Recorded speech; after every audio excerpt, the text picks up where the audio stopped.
नहीं, एक बार उनको करने दो, नीरज सर।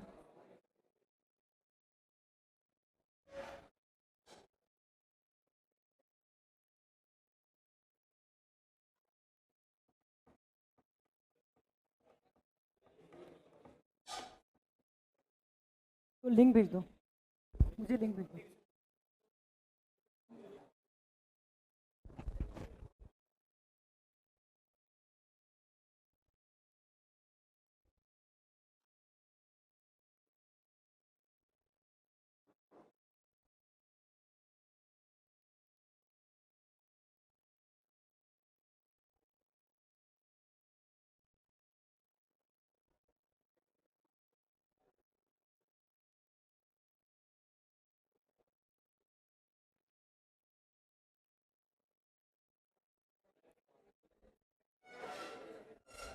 क्या बोल रहे हैं?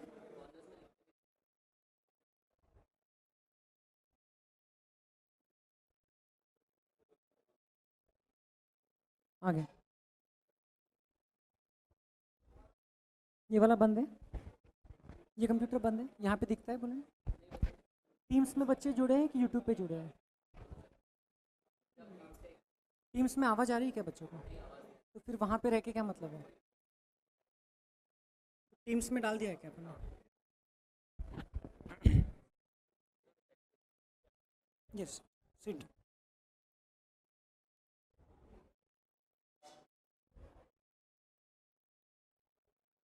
टीम्स में डाल दिया है क्या लिंक? तो आप वो मीटिंग में चेक करते क्या बच्चे हैं कि नहीं है, क्या है?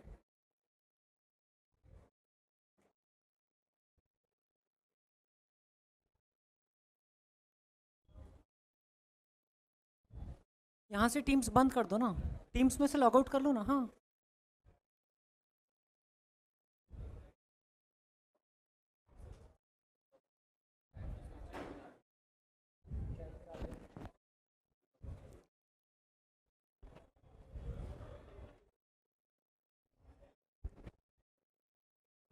बेटा जो लोग टीम्स ऐप में जुड़े हैं आप लोग, आई थिंक अभी आप लोग मुझे देख रहे होंगे, तो आप लोग यूट्यूब लाइव पे आ जाइए। आज के लिए हमने यूट्यूब की लिंक दिया है, टीम्स में हम लोग कल से कंटिन्यू करेंगे। आज यूट्यूब लाइव पे आ जाइए। आप लोगों का ऑडियो वीडियो क्लियर है सामने वालों का? ओके, चलिए तो मैं टीम्स ऐप का ये बंद कर रहा हूँ मीटिंग।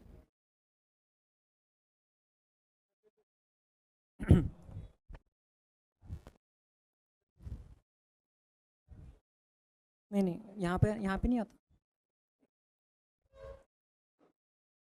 नहीं दिख रहा।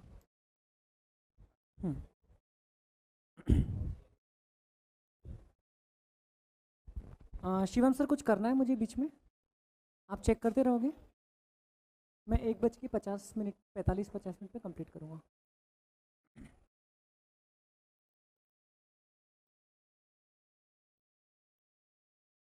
All right, so good afternoon friends. Finally after a long time हम लोग फिजिकली सीए इंटरमीडिएट की क्लास के लिए फाइनली मिले हैं। अभी इसके पहले बहुत अच्छा आप लोगों का एक सेरेमनी हुई, इनॉग्रल सेशन हुआ, जिसमें आई होप बहुत इंस्पायरिंग एटमॉस्फेयर आप लोगों ने फील किया। मुझे तो बड़ा मज़ा आता है इस टाइप के सेशन में, क्योंकि साल भर की मेहनत एक दिन की वो जो फीलिंग के लिए वर्थ इट लगती है। पेरेंट्स को जो फीलिंग आती है, स्टूडेंट्स से ज़्यादा खुशी तो पेरेंट्स को होती है, और वो खुशी के कारण स्टूडेंट्स को खुशी होती है। सो खैर, आप में से जो लोग शायद मुझे नहीं जानते, my self CA Pawan Sarda, and I will be teaching you taxation in CA intermediate level. I have taught statistics to many of you in CA foundation level, and accountancy to some of you in CBSE 12th standard. तो खैर अब वो तो दूसरे subjects थे और बहुत पहले की बात थी। अब इस लेवल का अकाउंट्स भी अलग रहेगा, अलग मतलब आगे का रहेगा, एडवांस रहेगा, बेसिक्स तो वही है। इस लेवल के सब्जेक्ट्स भी कुछ नहीं रहेंगे। लॉ, अकाउंट्स, इकोनॉमिक्स, ये 3 सब्जेक्ट बोल सकते हैं कि आप लोग पहले के लेवल पर देखे हैं और अभी उसको कंटिन्यू कर रहे हैं। Taxation is going to be one new subject for you definitely, and if you know even a bit about CA profession till now, तो आप लोगों को पता होगा this is one of the most important subjects for you. CA intermediate taxation is actually not the inter level for taxation but the foundation level for taxation, isn't it so? क्योंकि first time आप लोग taxation को properly पढ़ोगे, अभी तक तो सिर्फ जो न्यूज़ में सुनते थे या न्यूज़पेपर्स में पढ़ते थे. So before we actually start with the subject, मैं थोड़ा सा आप लोगों को कंफर्टेबल करना चाहूँगा.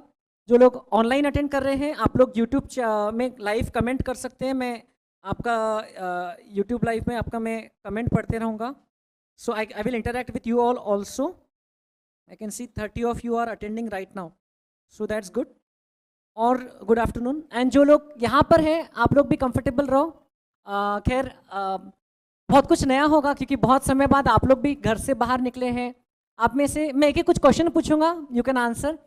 आप में से कौन कौन लोग नागपुर में फर्स्ट टाइम आए हैं पढ़ाई करने के लिए? हाथ उठाएंगे. Okay, that's great. आप में से कौन कौन लोग नागपुर के ही हैं और 11th-12th कैप से पढ़ चुके हैं? Okay, so you are already quite comfortable with this building and this area. And मुझे भी आप लोग देखते रहते थे शायद बीच बीच में, बट खैर लाइव क्लासेस में शायद मुझसे ज़्यादा नहीं पढ़े होंगे. आप में से कौन कौन लोग के फैमिली में कोई सीए या सीए बैकग्राउंड से संबंधित कोई नहीं है? कोई नहीं है. इतने सारे लोगों के फैमिली में सीए बैकग्राउंड से कोई नहीं है. That is amazing. मतलब you are going to be the trend shutter.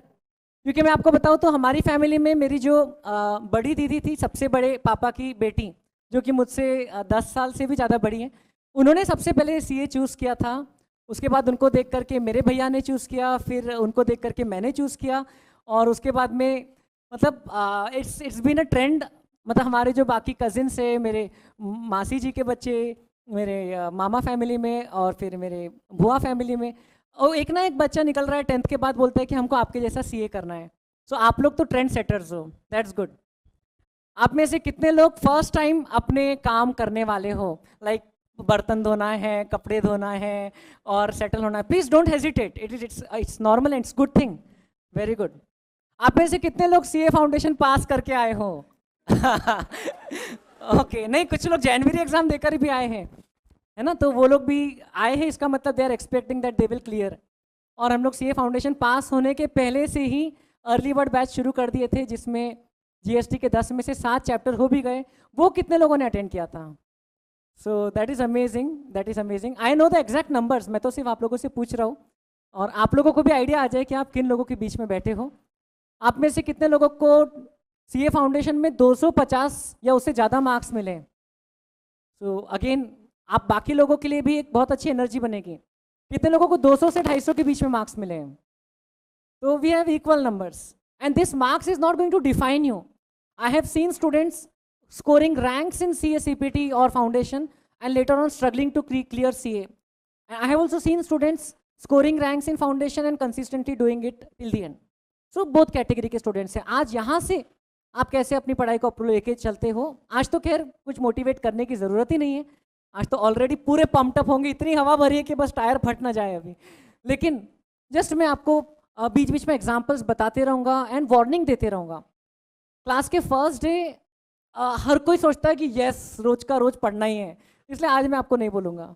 मैं 10वें दिन चेक करूँगा कितने लोगों की अभी हवा बची है या वापस से हवा भरना पड़ता है. कुछ लोग तो पंचर ही हो जाते हैं. तो फिर मैं 1 महीने के बाद चेक करूँगा. मैं चेक ऐसे ही नहीं करूँगा हाथ उठा के, मैं चेक करूँगा आपकी टेस्ट रख के. आप लोगों की ऑनलाइन क्विजेस तो बहुत चली स्टैटिस्टिक्स की. आप में से कितने लोग मुझसे स्टैटिस्टिक्स पढ़े हो सीए फाउंडेशन में? Many of you. That's great. कितने लोग मुझसे फर्स्ट टाइम कोई भी चीज़ पढ़ रहे हो? So that is also great. So welcome to my class. And बिल्कुल टेंशन नहीं लेने का. बहुत सारा एज गैप नहीं है आप में और मुझ में. आप लोग 18-19 साल के हो, मैं 22-23 साल का हूँ. तो ऐसा कोई टेंशन नहीं है. फिर भी मेरे पास में 8 साल का टीचिंग एक्सपीरियंस है. तो टेंशन नहीं लेना. It is going to be long journey, and जितना हम लोग कंफर्टेबल रहे, कूल रहे, उतना अच्छा रहेगा. It is going to be a long subject. मैं बता दूं आपको, आप मुझे देखते देखते बोर हो जाओगे. भले ही शर्मा सर की कॉस्टिंग एंड अकाउंट्स की 2 क्लासेस रहेगी 2-2 घंटे की, बट मेरी एक क्लास 2 घंटा 20 मिनट की या 2 घंटा 10 मिनट की जो चलेगी, तो आप लोग कभी सोचोगे यार ये सर कभी छुट्टी क्यों नहीं देते हैं. तो वो भी मौका आएगा. लेकिन आई एंश्योर यू सब्जेक्ट में मैं मेरा बेस्ट दूंगा. For those of you who may not be knowing, just मैं इतना बता दूं कि मेरे CA और CS और CA में 3 क्वालिफिकेशंस प्रोफेशनल वाली हमने अचीव किया है, मैंने और नीरज सर ने शर्मा सर को देख करके। और ये तीनों, ये CA CS के तीनों लेवल्स पर मेरे ऑल इंडिया रैंक्स आए हैं। तो अब ये मत सोचना कि अरे ये तो रैंक होल्डर वाली बातें करेंगे और रैंक के हिसाब से पढ़ाएंगे। I have been teaching since last 8 years, in fact April में 9 years हो जाएंगे। तो and I have been teaching taxation since September 2013। पहले कैप्स में डॉक्टर VK जैन सर थे जो टैक्सेशन एंड लॉ पढ़ाते थे, एंड सडनली उस समय एक बैच में स्टूडेंट्स ने एडमिशन लेके रखा था, बट सर की तबीयत खराब हुई एंड सडनली सर हम लोगों को छोड़कर चले गए। तो I was offer to teach taxation. I was reluctant at first कि नहीं सर ये सब्जेक्ट मेरा फेवरेट नहीं है। Actually still it is not my favourite subject, and आपको भी समझ में आएगा क्यों फेवरेट नहीं है। यार कई फैमिली में ग्रैंडफादर आते हैं, कोई डेफिनेशन में ग्रैंडफादर नहीं आते हैं, है ना। तो बहुत सारी इनकन्सिस्टेंसीज हैं, लेकिन उसमें मज़ा भी है। Income tax is very interesting and GST is suppose to be a good and simple tax. आप लोग खुद देख के बताओगे वो गुड एंड सिंपल टैक्स है कि घणो सारो टैक्स है, तो वो सब हम लोग देखेंगे। But though it was not my favourite subject even as a student, but I never took it lightly. CA intermediate level पर जब हमारा PCC का एग्ज़ाम होता था, ऐसे ही एक ही पेपर था, बट तब 75 मार्क्स का टैक्स इनकम टैक्स था और 25 मार्क्स का VAT एंड सर्विस टैक्स था, छोटा सा, जो अब रिप्लेस ही हो चुका है, GST आ चुका है उसके बदले में। सो उस समय भी मुझे अच्छे मार्क्स मिले थे टैक्सेशन में, आई थिंक 67 या 76, अब वो एग्जैक्ट तब का याद नहीं। उसके बाद CA फाइनल में सेल्फ स्टडी से मैंने direct tax and indirect tax 100 marks के पेपर होते हैं, ये दोनों पेपर्स दिया था। फाइनल में मैंने सिर्फ 8 में से 3 सब्जेक्ट की क्लासेस किया था, बाकी सेल्फ स्टडी से, क्योंकि मेरे CA फाइनल के पहले टाइम ज़्यादा नहीं था और वर्ल्ड कप भी था और आर्टिकलशिप भी थी। तो मुझे मेरे सीनियर्स ने भी एडवाइस दिया था कि फाइनल लेवल पे आप खुद से कर सकते हो अगर इंटरमीडिएट लेवल पे आपको पढ़ने का तरीका समझ गया तो। सो आई टुक दैट एडवाइस, मैंने खुद से पढ़ाई किया। दिक्कतें भी गई, रोना भी आया, और बहुत सारे टाइप के थॉट्स चलते हैं जब हम स्टूडेंट रहते हैं। गिव अप करने वाली सिचुएशंस आई, टेस्ट सीरीज़ में ख़राब मार्क्स मिले, लेकिन आखिरी तक के फाइट किया। स्पेशली इनडायरेक्ट टैक्स का जो पेपर था, that was the last paper of CA final, and इसलिए बता रहा हूँ ताकि आप लोग ये समझ लो कि वो फेस के थ्रू सबको जाना होता है, वेदर रैंक होल्डर और not, everybody. And test series के बाद में, test series was around 20 days, 10 October या 11 अक्टूबर को हमारा टेस्ट सीरीज़ का लास्ट डे था CA फाइनल की, एंड 1 नवंबर से CA फाइनल की एग्ज़ाम स्टार्ट होने वाली थी। इनडायरेक्ट टैक्स का लास्ट पेपर टेस्ट सीरीज़ का 10 या 11 तारीख को, and it was not very good, बहुत अच्छा नहीं गया था, क्योंकि मैंने शायद ज़्यादा रिविजन्स नहीं किए थे, ज़्यादा चीज़ें याद नहीं थी, तो दिया। लेकिन आखिरी तक के हम 4-5 ही लोग पूरे हॉल में बचे थे जो 3 घंटे तक पूरा पेपर लिख रहे थे। जो आता है सो लिखेंगे, लेकिन लिखेंगे। वो एक जो झाड़ू वाला एटीट्यूड रहता है, टेनेसिटी रहती है, वो आखिरी तक की थी, तो पूरा पेपर लिखा। और उसके बाद में समझ में आया कि ये इनडायरेक्ट टैक्स वाला एक सब्जेक्ट है जो मुझे डुबा सकता है। मतलब बाकी सब सब्जेक्ट्स में I would score very well, मतलब 60 मार्क्स तो ला ही लूँगा मिनिमम, लेकिन इनडायरेक्ट टैक्स में 40 भी नहीं आए तो क्या। फिर मैंने लास्ट के 20 डेज में, कभी किसी दिन डिटेल में आपको ये स्टोरी बताऊंगा, अभी तो जस्ट स्टार्टिंग में बात निकली, तो लास्ट के 20 डेज में मैंने रोज़ सुबह 6 से 9 लाइक अ रोबोट, मतलब उठ करके 6 से 9 इनडायरेक्ट टैक्स पढ़ना है, मतलब पढ़ना है। आई हैड 2 चॉइसेस, भाग लो या तो भाग लो। तो मैंने भाग लिया सब्जेक्ट में, और सब्जेक्ट से नहीं भागा। 3 घंटा रोज सुबह पढ़ा, आखिरी के 15-16 दिन, उसके बाद तो फर्स्ट पेपर की पढ़ाई स्टार्ट हो गई थी। एंड वो टाइम में वो सब्जेक्ट में इतना मुझे कॉन्फिडेंस डेवलप हुआ जब मैंने फेस किया। तो जब CA फाइनल का एग्ज़ाम हुआ तो सभी सब्जेक्ट्स में वैसे तो अच्छे मार्क्स मिले, डायरेक्ट टैक्सेस में 78 मिले, मैं वही बता रहा हूँ जो रेलेवेंट है यहाँ पर। और इनडायरेक्ट टैक्सेस जो लास्ट पेपर था, वो पेपर देते वक्त 3 घंटे का पेपर होता है, लास्ट पेपर था, तो मैं उसके पहले थोड़ा सा कम सोया था, क्योंकि मैंने सोचा लास्ट पेपर है, रात को भी थोड़ा कम सोते, ज़्यादा पढ़ लेते, हो जाएगा, अभी तक अच्छा किया है। And you can not even imagine, आप लोग तो 4 दिन की एग्ज़ाम देकर आए हो, अभी वो 17 दिन की एग्ज़ाम थी। एंड बहुत एक्सपेक्टेशंस, बहुत प्रेशर, 4 महीने से पढ़ रहे हैं। आप में से कई लोग तो अगस्त बैच में CA फाउंडेशन शुरू किए, 4 महीने में तो आपने क्लासेस के साथ एग्ज़ाम देके फाउंडेशन क्लियर भी कर लिया। हम लोग 4 महीने तो सिर्फ सेल्फ स्टडी किए थे CA फाइनल की। After all the articleship grind etcetera. फिर एग्ज़ाम दिए और लास्ट पेपर तक के मतलब आप इमेजिन कर सकते हो इमोशनली कितने हम लोग ड्रेन्ड हो जाते हैं। और नींद भी आखिरी दिन कम लिया था। 2 बजे का पेपर था, 12:40 पे एज़ पर प्लान मेरे घर के झूले पे मेरा लास्ट पेज पढ़ना हुआ, बंद किया, एग्ज़ाम हॉल में गया। सेंटर पे मेरे एक फ्रेंड को कस्टम ड्यूटी का एक टॉपिक बाहर के बाहर ही समझा दिया। मैं बोला आप ये छोड़ के आए हो, मेरे सीनियर थे और अन्य से मेरी एक बद्दुआ लग गई थी उनको कि अपन साथ में ही सीए बनेंगे, और ऐसे ही हुआ अल्टीमेटली।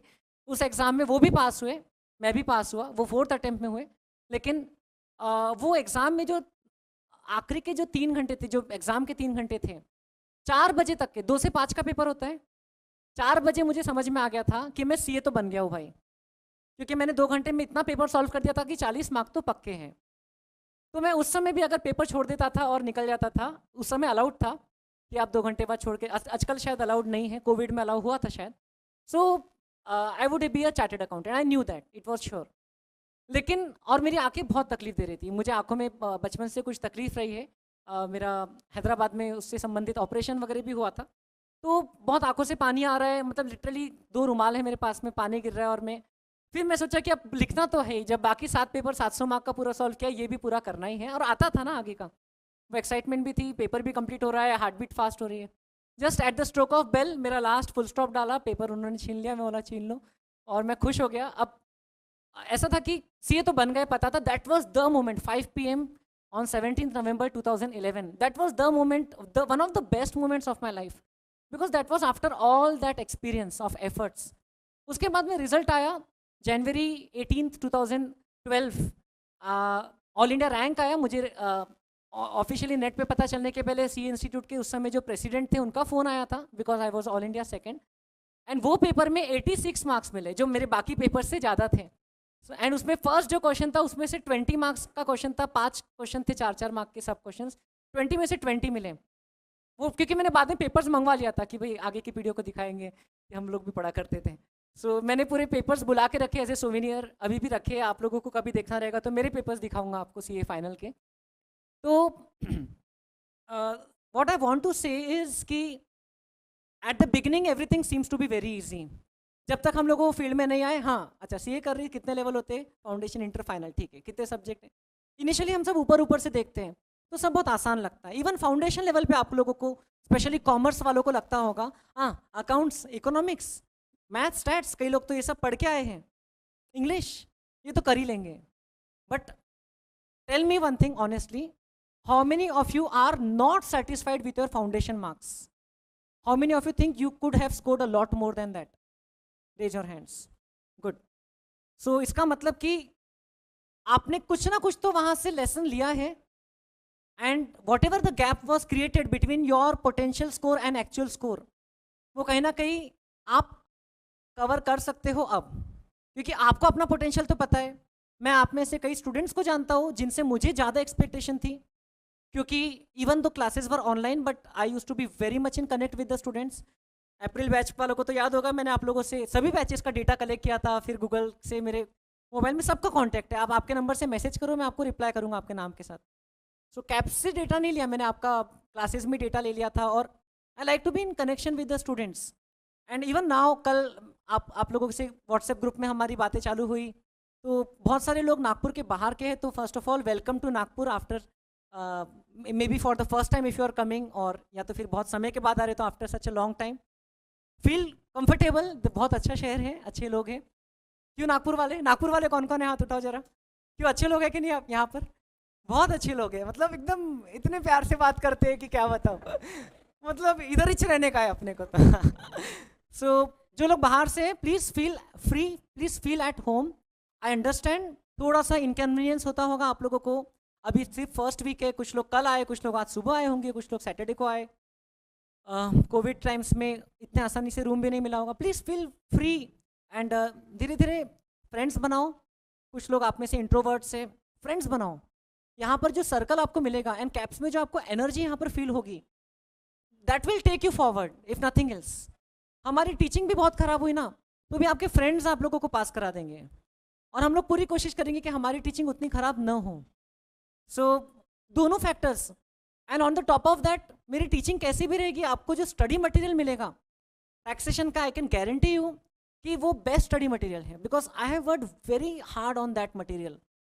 बहुत सारे स्टूडेंट्स जो बोधरू पास होते हैं या एग्जामिशन स्कोर लाते हैं, तो वो लोग मटेरियल को क्रेडिट देते हैं। एंड इवन सीए फाइनल में बहुत सारे मेरे स्टूडेंट्स रहे हैं over the last few years, जिन्होंने आईपीसीसी या इंटरमीडिएट में टैक्सेशन पढ़ा था और अब बिना कोई क्लास के फाइनल क्लियर किया है, एटलीस्ट टैक्सेशन की तो क्लास नहीं किया है। कभी कभार एक आधा कुछ डाउट आता था तो मुझे पूछ लेते थे, एंड आप लोगों के लिए भी वो ऑफर हमेशा ओपन रहेगा। जब तक कि आप सीए नहीं बनते, सीए बनने के बाद में तो मैं आपसे डाउट पूछूंगा, लेकिन आपको जब तक कनेक्शन में रहना है आप लोग रहिए, that will be there. It is not here, I don't take teaching as contractual relationship between a service provider and a client. I know what are my responsibilities very well because you have paid fees for that, and I will ensure कि आपको आपकी fees की value तो receive हो ही हो, आपको उससे ज़्यादा जो ज़रूरत है, जो मैंने फील किया है, एक जब पेशेंट डॉक्टर के पास जाता है तो उसको डॉक्टर से सिर्फ प्रोफेशनल सर्विस नहीं चाहिए रहती है, एक कंसोल करने वाला पर्सन चाहिए रहता है कि कुछ नहीं होता है, we are there with you. एक ऐसा डॉक्टर अगर है जो कि पूछता है कि भाई बाकी कैसे चल रहा है, हाउ डू यू फील, एक जो कनेक्ट है, जो टच है, तो वो डॉक्टर के पास में हम ज़्यादा कंफर्टेबल रहते हैं। So maybe Sharma sir being very senior आपसे पर्सनल उतना इंटरेक्शन ना करे, बट शशांक सर है, मैं हूँ, फिर जो बाकी यंग फैकल्टीज़ है, ग्रुप 2 में भी आपको टीम रहेगी, तो हम लोग आपके साथ में, इवन नीरज सर तो है ही, बट आपको वो इंटरमीडिएट में नहीं पढ़ाएंगे, but he will be still in so much connection with you all कि आपको लगेगा ही नहीं कि नीरज सर आपको पढ़ा नहीं रहे। सो हम लोग इतना आप लोगों के साथ में जुड़े रहेंगे, एंड ऐसा नहीं कि बाय कंपल्शन, हमको मज़ा आता है। आज सुबह सुबह मैं 7 बजे का अलार्म लगाया था, रात को मेरा छोटा सा बेटा है वो सोया नहीं था, तो 3 बजे मैं सोया हूँ और सुबह 7 बजे का अलार्म लगाया था, क्योंकि मुझे देखना था कॉस्टिंग की क्लास सिस्टमेटिकली शुरू हुई कि नहीं हुई। एंड टीम्स ऐप में कुछ तो इशू हुआ ही था, मेरी आवाज़ आई थी शायद आपको सुबह सुबह, और वो नींद में बोल रहा था मैं फिर मुझे डांट पड़ी कि सोया है अभी कैसे चिल्ला रहे हो, तो फिर मैं दूसरे रूम में जाकर के चिल्लाने लगा। So I am that much concerned about you all because we feel as a teacher it is our responsibility to give you the best. And at DG Sharma's CAPS, I have been a director now since last more than 1 year. पहले इसी academy में student, फिर इसी academy 11th का student, मतलब imagine, फिर यहीं पर टीचर एज एन एसोसिएट। पहले मैं सिर्फ पार्ट टाइम टीचर था, वीकेंड्स को पढ़ाता था टाइप्स में, फिर फुल टाइम टीचर, और उसके बाद में अब डायरेक्टर एंड फैकल्टी। तो खैर जब मैं यहाँ पर स्टेज पे आऊँगा तो आई am not the director, I am just a teacher. मुझसे कोई ट्रेन में भी मिलता है, रैंडम पर्सन पूछते हैं कि आप क्या करते हो, तो मैं ऐसे बोलता हूँ मैं टीचर हूँ, बाकी मैं नहीं बताता मैं सीए हूँ और टीचर हूँ, क्योंकि सीए बोलती है तो लोगों का इंप्रेशन थोड़ा सा अलग हो जाता है। अच्छा सीए हो, हमारा टैक्स बचाओगे? नहीं भैया, हम टीचर हैं हमारे बच्चे को पढ़ाएंगे, बिल्कुल पढ़ाएंगे। तो I recognise myself as a teacher first and then a chartered accountant, because I relate a lot with that. I love teaching and I have been really, जैसे शर्मा सर आज बोल रहे थे, even I feel really blessed to have this opportunity to connect with you all. और अब तो मैं 11th-12th standard से पढ़ा रहा हूँ, CBSE लेवल पे अकाउंट्स पढ़ाना शुरू किया है, तो वो स्टूडेंट्स के साथ में कनेक्शन बनाने में और भी मज़ा आता है। आप लोग अभी one of the senior most batches रहोगे मेरे लिए। CA फाइनल के लिए भी मैं टैक्सेशन की क्लासेस ले चुका हूँ, इवन CA प्रोफेशनल्स जो बन चुके हैं। जब GST आया था 2017 1 जुलाई, एक साथ 1 जुलाई 2017, तो उसके अगले ही हफ्ते, एक हफ्ते की हम लोग ने वर्कशॉप लिया था GST के ऊपर में, and which was attended by many chartered accountants and businessman, CA final students, CS students and company secretaries, and obviously जो इंटरमीडिएट अपीयर्ड या पास स्टूडेंट्स थे। तो उस समय से एक जो चेंज है टैक्सेशन में, उसको मैं फॉलो कर रहा हूँ। जब से खैर मैं स्टूडेंट हूँ तब से देख रहा हूँ हर साल क्या क्या चेंजेस आ रहे हैं। एंड आप लोगों को पता है कि बहुत ही डायनेमिक तरीके से हमारा पूरा जो ऑर्गेनाइजेशन, देश का जो स्ट्रक्चर है, whether you talk about the economy और सोसाइटी और टेक्नोलॉजी, हर चीज़ चेंज हो रही है ना। जब मैंने पढ़ाना शुरू किया तब से अभी तक गवर्नमेंट भी चेंज हो चुकी है, पढ़ाने का तरीका भी चेंज हो चुका है। पहले हम लोग बोर्ड पे पढ़ाते थे और चीज़ें बहुत फास्ट बदल रही हैं, और टैक्सेशन एक सब्जेक्ट है जो इस चीज़ का बहुत बड़ा प्रूफ है कि चीज़ें बहुत फास्ट बदल रही हैं। मेरे पास में अभी भी मेरी 2010 की टैक्सेशन की IPCC की PCC की बुक है, किसी दिन मैं लेकर आऊँगा, एक्चुअल में आप लोगों को दिखाऊंगा। आप जस्ट कंपेयर करना वो बुक के सेक्शंस और अभी के जो सेक्शंस हैं, आप खुद देखोगे अरे बाप रे, कई मतलब बहुत सारी चीज़ें जो है वो चेंज हो गई हैं over the course of 10 years. It's like a ship. एक शिप की थियोरी रहती है जिसमें एक पार्ट खराब हुआ तो उसको निकाल दिया, दूसरा पार्ट लगा दिया। एक शिप में मान लो 300 पार्ट्स हैं, फिर दूसरा पार्ट खराब हुआ, उसको निकाल दिया, उसकी जगह लगा दिया। ऐसे करते करते पूरे 300 पार्ट्स एक एक करके रिप्लेस हो गए। जैसे कि इंडिया की टीम का ऑस्ट्रेलिया की सीरीज में हुआ था, पहली मैच में जो प्लेयर्स खेले थे और आखिरी मैच में जो प्लेयर्स खेले थे, but the character of Indian team remain the same. वैसे ही टैक्सेशन है, जो 1961 में जो इनकम टैक्स एक्ट आया था और जो आज 60 ईयर्स के बाद में आप जिस इनकम टैक्स एक्ट को पढ़ोगे, उसमें ज़मीन आसमान का फ़र्क है।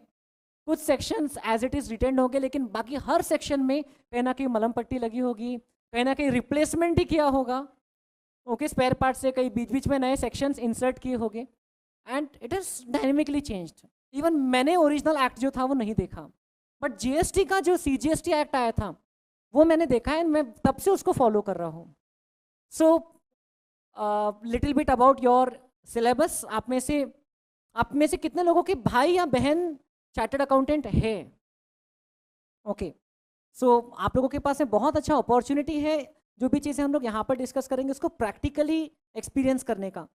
ओके, या आपके फैमिली में अगर आपके पेरेंट्स ये हैं तो खैर वो टाइम कितना मिलेगा उस पर डिपेंड करता है आप लोगों को, क्योंकि आप लोगों का अभी जो क्लासेस रहेगा सुबह 7 बजे से लेकर शाम को 4 बजे तक, this is the bare minimum I am saying.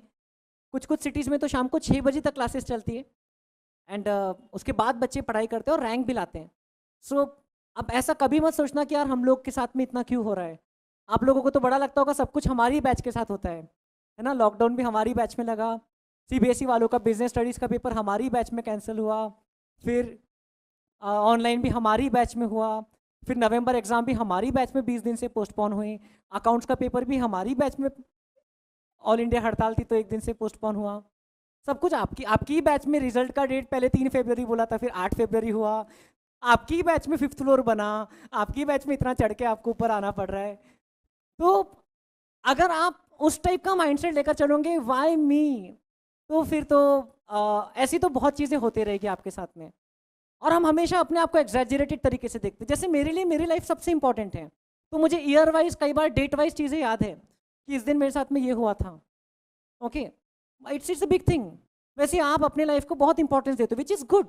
You should be the most important person in your life. But अगर आप वाई मी सोचोगे यार मेरे ही साथ ऐसा क्यों हो रहा है, हमारी बैच में टैक्स में इतने अमेंडमेंट क्यों आ गए, तो फिर you are only inviting trouble for your future. When as a professional आप देखोगे कि इतनी चीज़ें डायनेमिकली चेंज हो रही है, बहुत इतने चेंजेस आते हैं। यहाँ पर तो चेंजेस फिर भी एंटिसिपेटेड रहते हैं। यहाँ पर तो हम लोग फिर भी वो चेंजेस पढ़ेंगे जो पिछले साल फरवरी में अनाउंस हुए थे, 1 फरवरी 2020 को अनाउंस हो गए थे। आप लोगों को तो रियल लाइफ में एज अ प्रोफेशनल ऐसे ऐसे डिसीजंस लेना पड़ेगा जो 5 मिनट पहले आपको कुछ खबर है उस पर आपको एक्शन लेना है। So instead of saying why me, have the habit of saying try me, कि आई एम देयर, जो होना है मेरे साथ हो। मैं सदगुरु को बड़ा सुनता हूँ तो वो बोलते हैं कि people ask him for blessing, कि सदगुरु bless us, nothing should happen with me.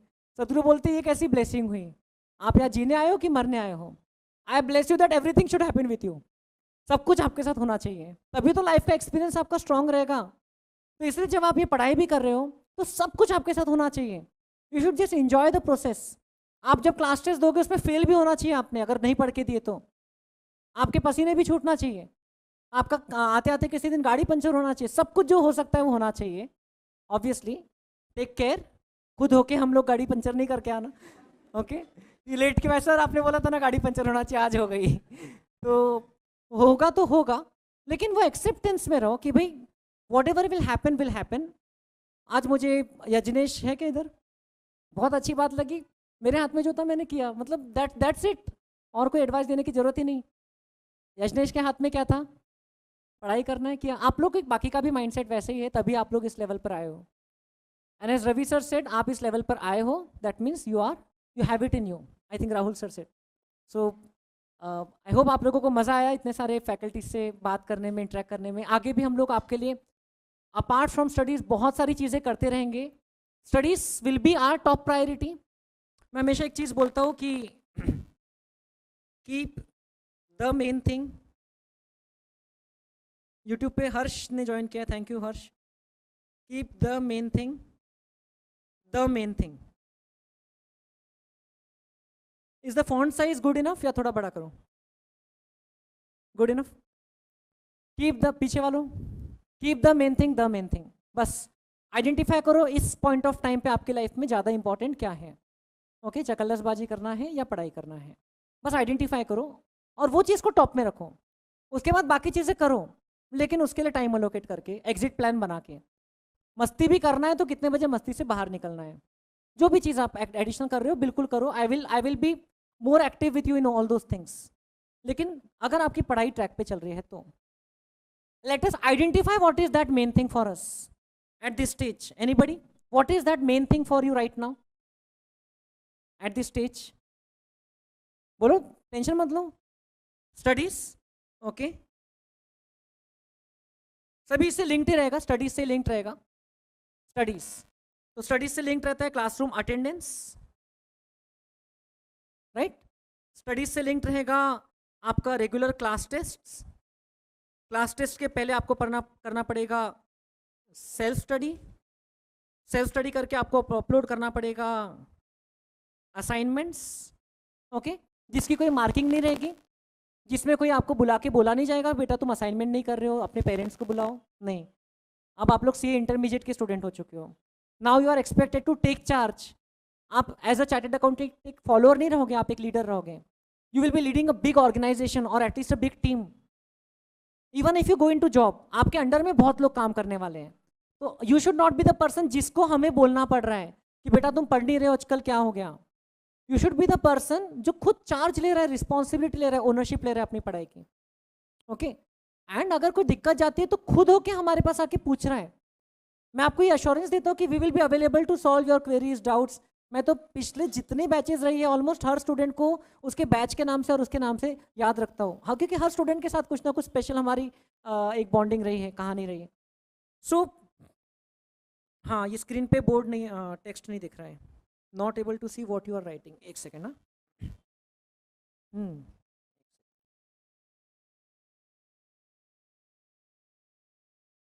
अब आ गया, अब आ जाएगा, होता है बड़े बड़े शहरों में।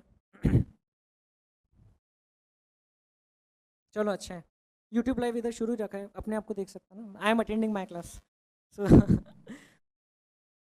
सो पढ़ाई, attendance, test, self study, assignments, all these things are interrelated. And then doing the allied activities like keeping a track कि आपके ओवरऑल कितनी पढ़ाई है। ऑलवेज आपने कल देखा नरेंद्र मोदी ने एक फोटो डाला था ट्विटर पे और सोशल मीडिया पे। कौन सा फोटो डाला था कल? कल कौन सा फोटो डाला था? चेन्नई के ग्राउंड का, चेन्नई के स्टेडियम का, हेलीकॉप्टर से। तो हमेशा मैं स्टूडेंट्स को बोलता हूँ कि पढ़ाई के वक्त एक हेलीकॉप्टर व्यू रहना चाहिए। आप जो भी चीज़ के डिटेल में गए हो, you should have a helicopter view of the subject कि भाई ओवरऑल क्या चीज़ है। जैसे आज सुबह शर्मा सर का मैंने क्लास अटेंड किया यूट्यूब लाइव पे, बहुत मज़ा आ रहा था। आपको कॉस्टिंग का उन्होंने काफ़ी अच्छा एक ओवरऑल व्यू दे दिया। ऑब्वियसली आज पहले दिन कोई भी टॉपिक आपको टॉपिक तो समझेगा ही नहीं, क्योंकि उन्होंने समझाया नहीं।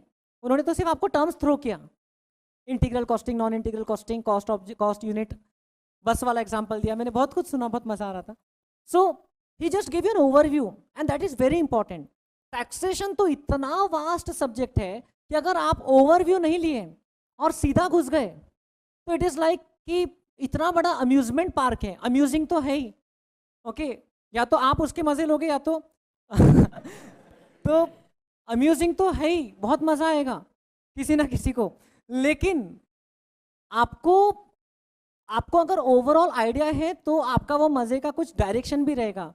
वरना हाँ, आज सैलरी चैप्टर पढ़ रहे, बड़ा मजा आ रहा है, बट पता ही नहीं कि ओवरऑल स्कीम ऑफ थिंग्स में ये चैप्टर कितना बड़ा है, कितना वेटेज रखता है, कितने समय में पढ़ना चाहिए। ये सब चीज़ें भी बड़ी इंपॉर्टेंट रहती हैं फाउंडेशन लेवल तक के। I am frankly telling you, अगर आपको सिलेबस फाउंडेशन का बहुत बड़ा लगा होगा तो अभी तो मतलब उसका 3 टाइम्स है, अभी तो उससे बहुत बहुत बड़ा है। और फाइनल की तो बात ही नहीं करना चाहिए अभी अपन ने।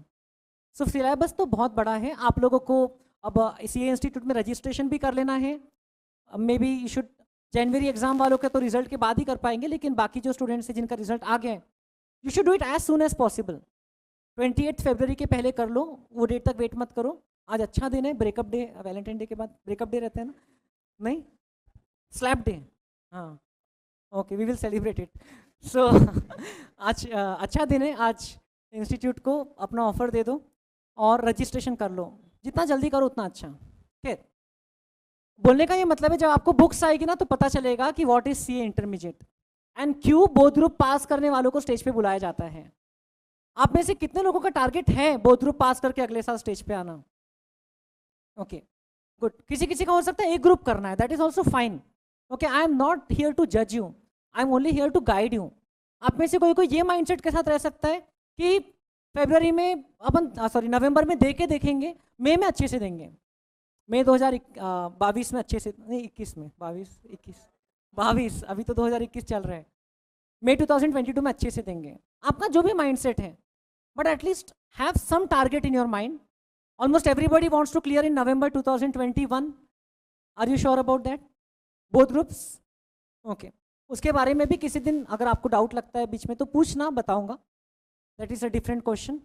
और अगर आपको टारगेट अचीव करना है तो इट्स सिंपल, आप कहाँ हो, आपको कहाँ जाना है। Okay, you are here and your goal is here.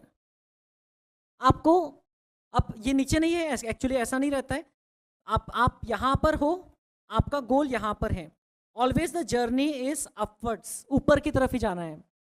Uphill होता है, जो लोग साइकिल चलाते हैं उनको पता है कि स्लोप में जाने में तो पेडल भी नहीं मारना पड़ता है, और अपहिल जाने में तो मतलब हार्ट बीट भी इतनी तेज हो जाती है। जो लोग माउंटेन चढ़े उनको पता है कि उतरना भी ऐसा कोई बहुत आसान नहीं है, लेकिन चढ़ने में तो बहुत थकान आ जाती है। So this is an uphill task, उसमें कोई दो राय नहीं है।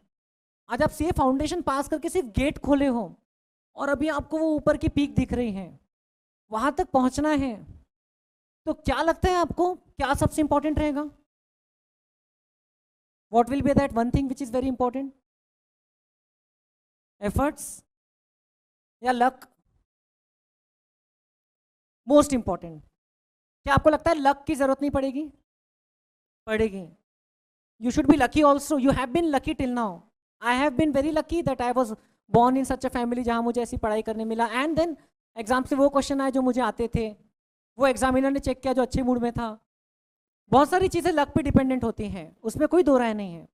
जब वो अनिरुद्ध शर्मा को 197 मार्क्स मिले तो हो सकता है वो 3 मार्क उसके लक के कारण कटे होंगे, आंसर सही लिखा होगा बट कट गए होंगे, होता है ऐसा सी एग्जाम में। You need to be lucky, but then you can not do anything about luck, you can only enhance your efforts. तो do what is in your control, and the best part is आज आपको C intermediate board group exam देना ही नहीं है।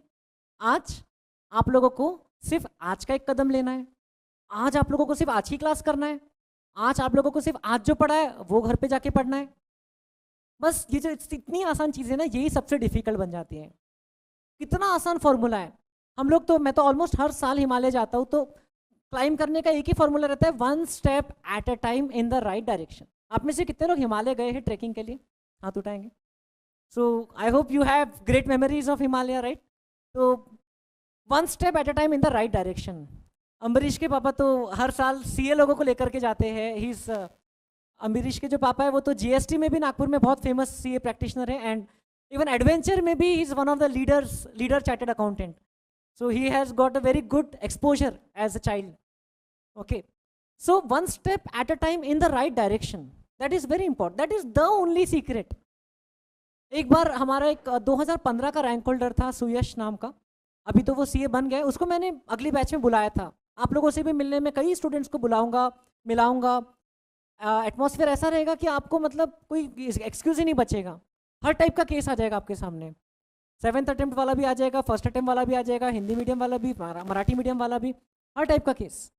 तो आप बोलोगे कि what excuse do I have now, नहीं तो फिर एक्सक्यूज रहेगा तो आप भी केस बन जाना, आप भी एफर्ट्स लेकर के। What I want to say is, वो सुयश ने बोला था कि उसको बच्चों ने पूछा कि भैया पढ़ाई कैसे करना बताओ, पढ़ाई कैसे करना बताओ, तो उसने बोला बुक खोलो और पढ़ो, खत्म बात, और कुछ नहीं बोला उसने, बुक खोलो पढ़ो।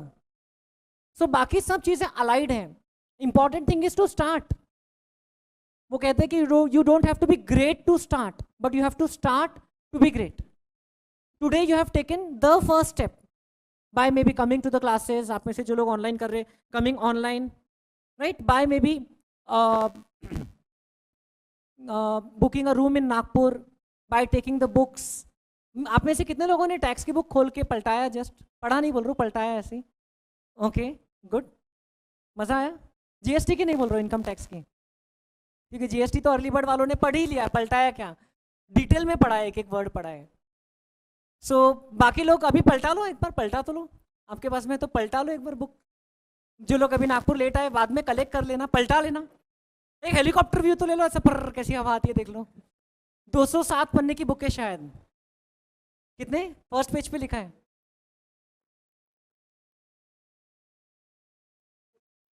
203 और वो एक दो प्रिंट जो है उसको मिला करके ऐसा। ओके, सो ये this is just the first module of income tax. This is consisting of just 6 chapters out of 25 chapters. कितने चैप्टर्स है आपको टैक्सेशन में? 25। इनकम टैक्स में 15 चैप्टर है सिर्फ, और जीएसटी में सिर्फ 10 चैप्टर है। सिर्फ 15 चैप्टर में एवरेज में एक चैप्टर के पीछे 4 मार्क, टोटल कितने मार्क्स मिल जाएंगे? 15 इंटू 4 16। एवरेज तो आता है बच्चे से नहीं। और जीएसटी में एवरेज में एक चैप्टर के पीछे 4 mark, 10 into 4 40। Simple calculation. 100 mark 25 chapter, 60 mark 15 chapter, 40 mark 10 chapter. आपको टोटल 3 बुक्स मिलेगी कॉम्प्रिहेंसिव वाली, जिसमें पूरा कंसेप्ट दिया हुआ है, प्रोविजंस दिए हैं, सॉल्व क्वेश्चन से बहुत सारे।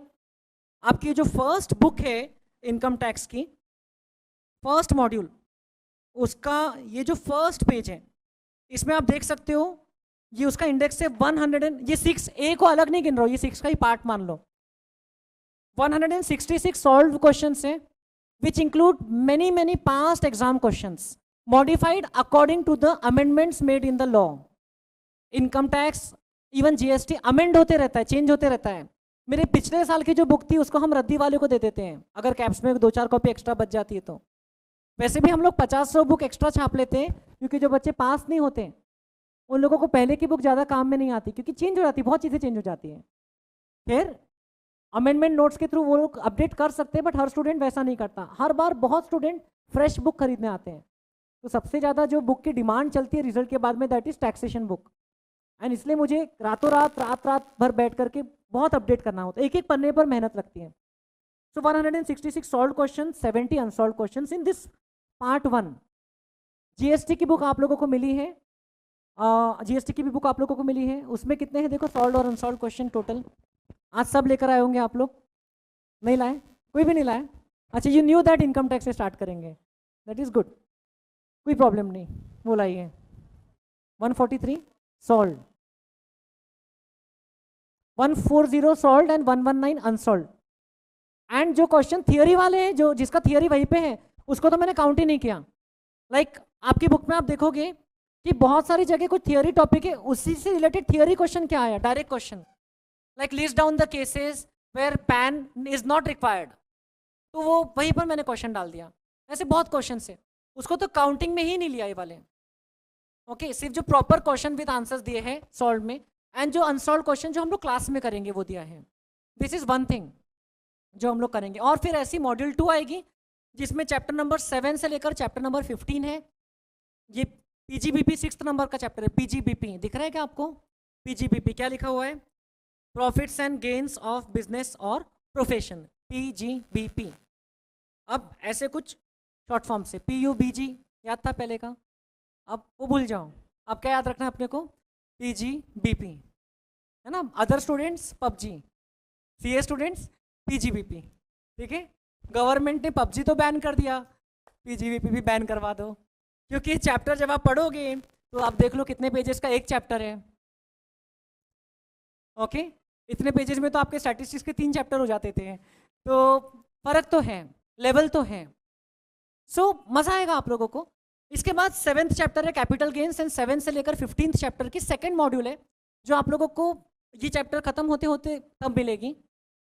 और जीएसटी की बुक मिल चुकी है, 3 कॉम्प्रिहेंसिव बुक्स हो गई। इसके अलावा आपको 2 एमसीक्यूज की बुक मिलेगी, जो कि अगेन बाद में मिलेगी, क्योंकि उसमें इंटीग्रेटेड एमसीक्यूज भी रहेंगे, जिसमें सभी चैप्टर्स का कंबाइंड क्वेश्चंस रहते हैं, और चैप्टर वाइज एमसीक्यूज भी रहेंगे। ये सभी बुक्स अपडेट करने में, बनाने में बहुत मेहनत हुई है पीछे, this are all original authentic material. हाँ, मैंने इंस्टीट्यूट के मटेरियल से कॉपी बहुत कुछ किया है, लेकिन उसको सही तरीके से प्लेस किया है।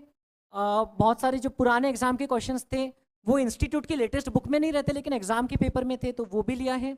इंस्टीट्यूट के जितने रिवीजन टेस्ट पेपर में क्वेश्चन आते हैं वो देखा है कि उसमें कुछ नया है, तो वो भी लिया है। मॉडल टेस्ट पेपर्स लेती है सी इंस्टीट्यूट, उसके क्वेश्चंस लिया है। तो आईसीआई का तो पूरा मटेरियल वेल कवर्ड है, okay, along with examples, questions, everything. उसके अलावा जो कुछ एग्जाम्पल्स एंड क्वेश्चंस रहते हैं just to clear the concept, वो भी लिया है, तो वो भी हम लोग करेंगे। देन इवन जब हम लोग एमसीक्यूज करेंगे तब you will be studying more than 1000 MCQs, easily more than 1000 MCQs income tax and GST के मिला करके, जिसमें से 400-500 एमसीक्यूज मैंने खुद बनाए हैं। एंड आप लोग जब करोगे तो आपको मजा आएगा एक एक एमसीक्यू करने में। हाँ भाई, मतलब लग रहा है कुछ के जैसा। मुझे सीए फाउंडेशन के स्टैटिस्टिक्स में वो सेटिस्फैक्शन नहीं आता था, क्योंकि तब आप में से कई लोगों को तो बहुत चिल्लर लगता होंगे, अरे क्या है यार, probability of throwing a dice and getting 1, वैसा क्वेश्चन था, है ना। तो अब यहाँ पर आपको सही में मजा आएगा, बिकॉज जैसे राहुल सर ने बताया, it will be application of what you are studying. So MCQs की जो बुक है वो भी बहुत अच्छे से अपडेटेड रहेंगी, जिसमें अगेन मेरे बनाए हुए एमसीक्यूज रहेंगे, आईसीआई के अभी तक जितने स्टडी मटेरियल आए हैं, भले ही आगे वो क्वेश्चन डिलीट हो गया, बट मैंने वो क्वेश्चन नहीं छोड़ा, मैंने तो ले लिया अपने मटेरियल में। देन लेटेस्ट मटेरियल का इंक्लूडेड आपकी ये वाली जो बुक है इनकम टैक्स की, इसमें जनवरी 2021 एग्जाम का भी क्वेश्चन है, उसके भी सब क्वेश्चन हैं। जनवरी 2021 जो कि 29 जनवरी को टैक्सेशन का पेपर हुआ था, तो उसके बस एक दिन बाद ही मैंने पेपर स्टूडेंट से मंगवा लिया और उसके क्वेश्चंस ले लिया। ये बुक में सब है, और फिर ये बुक हम लोग ने प्रिंटिंग को दिया, because we wanted to be latest. And tax की बुक अगर लेटेस्ट नहीं रही तो फिर वो रद्दी है। उसके अलावा एमसीक्यूज में आरटीपी वाले एमसीक्यूज, एमटीपी वाले एमसीक्यूज वो भी है, और इंस्टीट्यूट ने अभी एक बुकलेट निकाली एमसीक्यूज की, तो वो भी कवर्ड है। मैं इतना आपको अश्योरेंस देता हूँ, और इंटीग्रेटेड एमसीक्यूज इतना अश्योरेंस देता हूँ कि आपको ये वाले 5 बुक्स पढ़ने के बाद में इंस्टीट्यूट की बुक पढ़ने की ज़रूरत नहीं पड़ेगी। एंड पढ़ना भी नहीं चाहिए ना, जब आप ऑलरेडी 5 बुक्स पढ़ रहे हो, almost 800 to 1000 pages for 1 subject, फिर और पढ़ना पड़े तो फिर क्या मीनिंग है। So that much is assurance from my side. और आपको सब चीज़ें अपडेटेड मिलेगी। जीएसटी की बुक क्योंकि आपकी पहले छप चुकी है, पहले ही मिल गई हैं, तो उसमें अमेंडमेंट्स अभी आते रहेंगे। 30 अप्रैल 2021 तक जीएसटी में अमेंडमेंट्स आते रहेंगे, और एक साथ वो अमेंडमेंट्स भी मैं आप लोगों को प्रोवाइड कर दूंगा। हमारा जीएसटी का पार्ट 30 अप्रैल के बाद ही होपफुली शुरू होगा, क्योंकि हमारा इनकम टैक्स एटलीस्ट 2.5 महीना तो चलता ही है। तो जीएसटी का जो पार्ट रहेगा तब अमेंडेड वाली चीज़ें ही मैं आप लोगों को पढ़ाऊंगा, जो आपके नवंबर 2021 एग्जाम के लिए एप्लीकेबल रहेगी। और सर क्या इनकम टैक्स में कुछ अमेंडमेंट्स आएंगे? मेनली नहीं आएंगे, 2-3 माइनर अमेंडमेंट्स कोई आए तो आए हैं। अभी 1 फरवरी को जो फाइनेंस बिल प्रपोज हुआ, आप लोगों ने फॉलो किया किसी ने? अर्ली बर्ड वालों को तो मैंने क्लास में ही सुनाया था टैक्सेशन के प्रपोजल्स, लेकिन बाकी स्टूडेंट्स तो वो आप लोगों के एग्जाम में एप्लीकेबल नहीं है। Still we will discuss about that as well, उसमें क्या चेंजेस आए हैं, क्योंकि चेंज आप अभी पढ़ के जाओगे ये वाला पिछले फाइनेंस एक्ट का, आर्टिकलशिप में जाओगे तब अगला फाइनेंस एक्ट लगा रहेगा, तो आपको वो भी अपडेशंस करना है। तो 1 फरवरी को जो आया है वो आपके बुक में नहीं रखा है मैंने, क्योंकि वो आपके एग्जाम के लिए एप्लीकेबल नहीं, वो चेंजेस इस साल के चेंजेस। और वो तो अभी वैसे भी लोकसभा में उसके डेलिब्रेशंस चल ही रहे हैं। आप लोग थोड़ा सा भी अगर न्यूज़ फॉलो करते होंगे तो काफ़ी गर्मा गर्मी चल रही है बजट के ऊपर में अभी लोकसभा में, बजट सेशन में। तो उसमें भी वो बिल है, वो बिल में चेंजेस होंगे, और फिर वो अप्रूवल के बाद एक्ट बनेगा। ये प्रोसेस तो थोड़ा बहुत आइडिया होगा। फिर वो तो लेजिस्लेशन वाला पार्ट हो गया। अब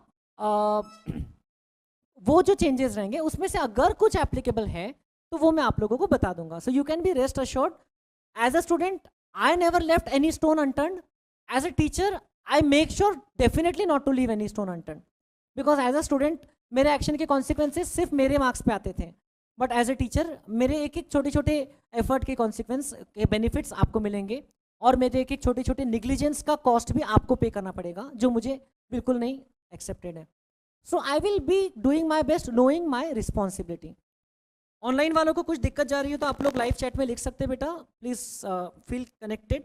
आज यूट्यूब पे हम लोग कल या परसों से टीम्स ऐप में कनेक्ट हो जाएंगे, सो आप लोग फिर माइक ऑन करके भी बात कर सकते हो। आई होप आप लोग तो फिजिकली अटेंड करने का डिसाइड कर चुके हो।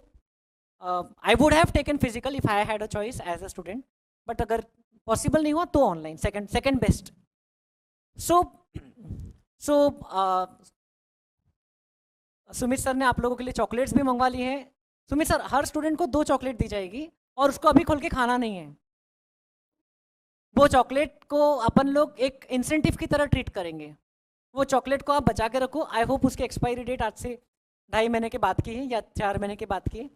जब आपकी ग्रुप 1 की सेल्फ स्टडी कंप्लीट होगी तब आप उसमें से एक चॉकलेट खाओगे. एक चॉकलेट भले अभी खा सकते हो, ठीक है? एक चॉकलेट अभी खा लो. कुछ शुभ काम करने के पहले मीठा होना चाहिए. अभी खा लेना. कचरा प्लीज अपने जेब में रखना, ओके? लेकिन एक चॉकलेट डेफिनेटली बचा के रखना. और जब आपकी ग्रुप 1 की पढ़ाई कंप्लीट होगी, सेल्फ स्टडी बोल रहा हूँ, हमारी पढ़ाई कंप्लीट होगी वो नहीं, ओके? देखो, मेरा तो टैक्सेशन का रिवीजन होने वाला है आपके साथ में. मैंने तो नोट्स बनाते वक्त ही वापस पढ़ लिया, अमेंडेड वाला पढ़ लिया है. पढ़ा है मतलब वो बनाए है ना, मतलब तो मेरा तो रिवीजन होने वाला है आपके साथ में. आप लोगों को पढ़ना है. जब आप मेरे साथ में पढ़ोगे तो बातें होगी, लेकिन जब आप खुद से पढ़ोगे तब वो चीज़ें इम्बाइब होना शुरू होगी. So what kind of a subject this is, what is this? तो आज हम लोग एक्चुअल कैलकुलेशन ऑफ टैक्स तो स्टार्ट नहीं करेंगे, लेकिन मैं जानना चाहता हूँ कि आप लोगों को जब मैं ये वर्ड बोलता हूँ टैक्स, तो आप लोगों को ऐसा कौन सा वर्ड है जो ध्यान में आता है? स्टैटिस्टिक्स में भी ऐसे ही शुरुआत किया था हमने क्लास की. आप लोग एक एक करके वर्ड बताइए. Income tax, okay. ऑनलाइन वाले यूट्यूब कमेंट में आप लिख सकते हैं, लाइव चैट ऑप्शन है. इनकम टैक्स, ओके, बोलते जाइए. Progressive, okay. Progressive and regressive, okay. Indirect tax, direct tax. Direct tax income tax के पास लिखूं चलेगा या दोनों अलग अलग है? सेम है, पता है? Yes, direct tax. और करप्शन. इसलिए मैं लोगों को बताता ही नहीं ट्रेन में कि मैं सीए हूँ, क्योंकि सीए सुनने के बाद में भी किसी किसी को, अरे यूट्यूब लाइव चल रहा है, टैक्स, अरे सीए के बाद में नहीं, कुछ 2-3 वर्ड के बाद बोलना पड़ा. पहले टैक्स प्लानिंग बोलो. पहले टैक्स प्लानिंग. प्लानिंग नहीं कर पाए तो टैक्स अवॉइडेंस. अवॉइड नहीं कर पाए तो टैक्स इवेशन. इवेशन मतलब चोरी. से लोग क्या करते हैं? टैक्स की चोरी को पकड़ते हैं. जो क्लाइंट टैक्स चुराने की कोशिश करता है, बुक्स में मैनिपुलेशन करता है, तो उसको करने नहीं देते हैं. आप लोगों को इसलिए तो पढ़ाया जा रहा है ना ये सब. आप लोग क्यों पढ़ रहे हो? ताकि गवर्नमेंट के एंगल से टैक्स का कलेक्शन बराबर हो. बराबर है कि नहीं है? चार्टर्ड अकाउंटेंट क्यों बन रहे हो? क्लाइंट का पैसा बचाने के लिए. हाँ सही है, लेकिन with in the framework of the law. पैसा बचाओ ना क्लाइंट का, लेकिन with in the framework of the law. उसको बोलते हैं टैक्स प्लानिंग. बोलो बोलो, शब्द बोलो. इतने से वर्ड्स आते हैं कि आपको टैक्स से संबंधित? Tax rates. रेट्स बोल रहे हो या रेट्स बोल रहे हो? Rates. Rates. Dynamic. Taxation is dynamic. मतलब एक वर्ड में अगर डिस्क्राइब करना है तो डायनेमिक. वास्ट. इसलिए मॉड्यूल में दिया था कि हल्की रहे, तो ऐसा वजन ना लगे. नहीं तो एक साथ इनकम टैक्स की बुक कई बार सीए फाइनल में होता था, हर ही सब्जेक्ट की भारी बुक रहती थी.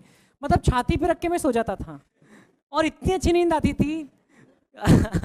लोगों को आदत रहती है ना तकिया रख के सोते या कुछ, तो ऐसे बुक, भारी बुक को छाती पे रख के सो जाता था. अब ये पतली बुक के साथ आप कर नहीं पाओगे ऐसा. और बोलिए, और क्या स्ट्राइक होता है टैक्स वर्ड सुनते से ही? स्कूल में कभी टैक्स का रेफरेंस आया स्कूल की पढ़ाई में, या पहले कभी न्यूज़पेपर्स में? कहीं न्यूज़पेपर्स में बोलो क्या, किस रेफरेंस में? Amendments, okay. What this budget has for you, है ना? जब भी बजट आता है तो वो बजट में आपके लिए क्या है वो न्यूज़पेपर में छापते हैं. सैलरीड पर्सन के लिए क्या है, देन सीनियर सिटीजन के लिए क्या है, बच्चों के लिए क्या है. बच्चों के लिए कुछ नहीं रहता है, मतलब टैक्सेशन में कुछ नहीं रहता है ऐसा. स्टूडेंट्स के लिए क्या है, क्या स्टूडेंट्स को आर्टिकलशिप में जो स्टाइपेंड मिलेगा उस पर टैक्स लगेगा कि नहीं लगेगा, क्या आपको स्कॉलरशिप मिलेगी सीए इंस्टीट्यूट से रैंक लाने पर तो टैक्स लगेगा कि नहीं लगेगा, ओके. सीए बनने के बाद में पहली सैलरी पे टैक्स लगेगा कि नहीं लगेगा. आप लोगों को सीए बनने के बाद में पापा ने कार गिफ्ट किया, उस पर टैक्स लगेगा कि नहीं लगेगा, ये सब पता रहना चाहिए ना। वैलेंटाइन डे गया है, उसके टैक्स इफेक्ट्स पता रहना चाहिए आप लोगों को। आपको आज सुबह Sharma sir costing and finance का इंपॉर्टेंस बता रहे थे। फाइनेंस के डिसीजन टैक्स के नॉलेज के बिना अधूरे हैं। मान लो आपने कहीं इन्वेस्ट किया जहां पे आपको 12% का रिटर्न मिल रहा है, ओके, 12% का आपको इंटरेस्ट मिल रहा है, बहुत बढ़िया, 12% का इंटरेस्ट कोई दे रहा है आपको, फिक्स्ड गारंटीड, बहुत बढ़िया। लेकिन दूसरी जगह मान लो आपको सिर्फ से 10% का रिटर्न मिल रहा है, तो ऑब्वियसली अगर आप फाइनेंस के प्रोफेशनल हो तो आप बोलोगे 12% वाला बेहतर है, प्रोवाइडेड दोनों का जो रिस्क है वो सिमिलर है। फाइनेंस में रिस्क भी देखा जाता है, रिस्क है तो इश्क है, देखा ना आपने। ये सब अपना अपडेटेड रहना चाहिए, है ना। कुछ नहीं तो वेब सीरीज तो देखा ही रहना चाहिए। लेटेस्ट बुक नहीं पढ़े लेकिन लेटेस्ट वेब सीरीज तो अपन ने अब नहीं, अब सी इंटरमीडिएट में नहीं। लेकिन ये जो 12% वाली जो सिक्योरिटी है उस पर जो इंटरेस्ट मिलता है, एक बच्चे को 2 मिलना चाहिए, ऐसा ध्यान रखो, ठीक है। और जिसको 2 नहीं मिली वो लोग समझ जाओ उनके साथ क्या होने वाला है। सो 12% की जो इंटरेस्ट मिल रहा है उसमें आपका 30% लेकिन टैक्स कटने वाला है, लगने ही वाला है 30%। वो ऐसा इनकम है जिसपे 30% का टैक्स रेट एप्लीकेबल है। तो एक्चुअल रिटर्न कितना हुआ, एक्चुअल रिटर्न कितना हुआ, आपको 1 लाख रुपए इन्वेस्ट करने पे 12,000 रुपए मिल रहा है, बट 12,000 का 30% तो टैक्स कटने वाला है और वो टैक्स आपका खर्चा ही है। तो आपको एक्चुअल कितना मिल रहा है, 1 लाख का 30% या 12,000 का 30% कट के मिलेगा, बोलो ना तो कितना मिल रहा है। कैलकुलेटर लाए कि नहीं लाए, ऐसे ही बताओ ना तो। 8,400 मतलब 8.4%। आप लोगों को 8.4% मिलेगा 12% वाले इन्वेस्टमेंट में अगर टैक्स लग गया तो फाइनेंस का कोई भी डिसीजन टैक्सेशन की नॉलेज के बिना बेकार है। और एक बात बता दूं आपको, जो पर्सन को इंडिया का टैक्सेशन का सिस्टम समझता है उसको दुनिया में कोई भी देश का टैक्सेशन का सिस्टम समझ जाएगा, क्योंकि हमारे यहाँ का टैक्सेशन सिस्टम इतना कॉम्प्लिकेटेड है, इतना कॉम्प्लिकेटेड है जितना कोई देश का नहीं है। कई देशों में तो टैक्स है ही नहीं, है भी तो बहुत सिंपल है, मतलब बहुत ही सिंपल है। यूएई में अभी अभी रिसेंटली वैट आया है जीएसटी के जैसा, एक 5% रेट से, क्योंकि वो ऑयल बेस्ड इकोनॉमी थी, मेनली टूरिज्म बेस्ड इकोनॉमी थी, तो एज सच टैक्सेशन नहीं, वहाँ पर अभी भी इनकम टैक्स नहीं है। आप सीए बनने के बाद गल्फ कंट्रीज में जाकर के इनकम कमाओगे तो इनकम टैक्स वहाँ नहीं लगेगा। अब इंडिया में लगेगा कि नहीं वो अलग बात है, क्योंकि आप इंडिया से पढ़ाई किए हो ना, इंडिया में रूट्स है ना आपके, तो बाहर जाके पैसा कमाते हो तो भी कभी कभार इंडिया में टैक्स लगता है, ओके। अब हार्दिक पांड्या तो आजकल खेलता नहीं है, लेकिन इंडिया का कोई प्लेयर है, जैसे कि आजकल कोई प्लेयर परमानेंट है ही नहीं टीम में। चलो विराट कोहली का एग्जांपल ले लेते, एक मैच तो खेलता ही है बाहर के टूर्नामेंट में, बाद में फिर विराट कोहली जो है अगर वो ऑस्ट्रेलिया जाके क्रिकेट खेलता है तो क्या बीसीसीआई की तरफ से कुछ पैसा मिलता होगा कि नहीं मिलता होगा विराट कोहली को। मान लो वो पैसा भी ऑस्ट्रेलिया में पे किया बीसीसीआई ने विराट कोहली को टैक्स बचाने के लिए, तो भी क्या लगता है आपको वो पैसे पे इंडिया में टैक्स लगेगा या नहीं लगेगा, लगेगा। अब इंग्लैंड की टीम आई है इंडिया खेलने के लिए, जो रूट एंड बाकी के Ben Stokes and Ben Foakes वगैरह पूरी उनकी गैंग आई इंडिया में पूरी खेलने के लिए। अब क्या डिक्लेयर किए कि नहीं किए, हाँ वही मैं देख रहा था किसका चालू है गुड। सो अब इंग्लैंड की टीम इंडिया में खेलने आई, उनके प्लेयर्स को उनके बोर्ड की तरफ से पैसा मिलेगा, क्या लगता है इंडिया में खेलने के लिए पैसा मिल रहा है बट इंग्लैंड की टीम की तरफ से, उनके इस इनकम पे उनको इंग्लैंड में टैक्स लगेगा कि नहीं लगेगा, यूके में लगेगा। सर हमको पता नहीं, वहाँ इनकम टैक्स होगा तो लगेगा, ठीक है, उन्हीं से तो सब हमने सीखा है, अंग्रेजों का ही तो है सब दिया। लेकिन इंडिया में खेलने के लिए उनको इंडिया में टैक्स लगेगा कि नहीं लगेगा, लगेगा। आप आइए हमारे यहाँ पैसा कमाइए, हमको टैक्स भर दीजिए, फिर जाइए। आप बोलोगे ये तो बहुत ही बढ़िया है यार, अपना प्लेयर बाहर खेलता तो भी अपने यहाँ टैक्स भरता, बाहर का प्लेयर अपने यहाँ खेलता तो भी अपने यहाँ टैक्स भरता। बस अपने यहाँ का टैक्स लॉ इतना जबरदस्त कॉम्प्लिकेटेड है, आप लोगों को मजा आ जाएगा, ओके। देखो हैड इट बीन सिंपल आपको मजा नहीं आता था, सिंपल कैलकुलेशंस में किसको मजा आता था। अगर आपको मैं अभी सिंपल पूछूं 100 का 20% बताओ और ये सब करेंगे तो आप क्लास आना ही बंद कर दोगे कल से। लेकिन जब आप देखोगे कि ये चीज़ की कॉम्प्लेक्सिटी लेवल है, जिसको समझने के लिए एफर्ट्स लगते हैं। अरे भैया हमको भी चॉकलेट देना, मैं भी एक आज खाऊंगा, एक इनका सिलेबस खत्म करने के बाद खाऊंगा। सो आप लोग जिस दिन सेल्फ स्टडी खत्म करोगे उस दिन मुझे फोटो भेजना, आज मैं चॉकलेट खा रहा हूँ। और अगर हम लोग लास्ट डे करते हो अपने, थैंक यू सबको दिए, नहीं मुझे पहले मत दो, ठीक है थैंक यू। ऑनलाइन वाले स्टूडेंट्स, आप लोगों को ऑनलाइन हम लोग डेयरी मिल्क ट्रांसफर कर देंगे। विश पैक है, ये विश पैक है, इसको ऐसे हाथ में रख के विश मांगना कि मेरी पहले ग्रुप की पढ़ाई मैं अच्छे से कर लूँ। ये मत विश मांगना मैं पास हो जाऊँ, क्या विश मांगना मैं पहले ग्रुप की पढ़ाई अच्छे से कर लूँ, क्योंकि आपके हाथ में वही है। विश को पूरा करने का पावर अपने पास ही रखो, नहीं तो डिसअपॉइंटमेंट हाथ में लगेगा। Okay, so coming back to the point, taxation system जो है वो ऐसा कोई सीधा सपाट नहीं है कि भाई जो देश का आदमी उसको वो देश में टैक्स भरना पड़ता है, ऐसा नहीं है। मेरा एक फ्रेंड है जो यूएस में अमेजोन में जॉब करता है, एक्चुअल में है, तो उससे भी कभी आपकी बात कराऊंगा। इंजीनियर है लेकिन बहुत अच्छी इनसाइट शेयर करता है वो कई बार। तो वो इंडिया में प्लानिंग करके आता है कि मैं इतने दिन से ज़्यादा इंडिया में नहीं रह सकता हूँ, नहीं तो मुझे इंडिया में टैक्स लग जाएगा। उसको डे टू डे टैक्सेशन के हिसाब से, क्योंकि उसकी वहाँ पर इनकम अच्छी खासी है, मतलब वो तो डॉलर्स में बताता है, मैं तो कैलकुलेट ही करते रह जाता हूँ, बाप रे इतना कमाते हैं भाई तू। फिर वो बताते हैं खर्चे इतने, फिर बोलता है हाँ ठीक है फिर तो हम भी कमाते हैं खर्चे भी तो रहते हैं ना। तो अरे वो भी देख रहा होगा यूट्यूब पे, तो है ठीक है, क्या है वो भी कमा रहे हैं। सो मैं क्या ये बात बोल रहा हूँ कि वो जब इंडिया में आता है तो वो कैलकुलेशन करके आता है कि मैं इतने दिन के बाद निकल जाऊँ, या वो बराबर ऐसे टाइम पे आता है कि वो ईयर ख़त्म हो जाए और अगले ईयर के कुछ दिन उसको रहने को मिल जाए।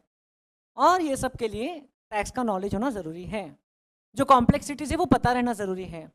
मोटा मोटा रूल तो सभी को पता रहता है ब्रॉडली, कि जितनी सैलरी मिलती है उस पर ये लेवल तक इतना रेट टैक्स लगता है, ये लेवल पर इतना रेट टैक्स लगता है। जो स्लैब रेट्स हैं, जैसे अभी मानसी ने रेट्स वर्ड बोला, स्लैब रेट्स होते हैं।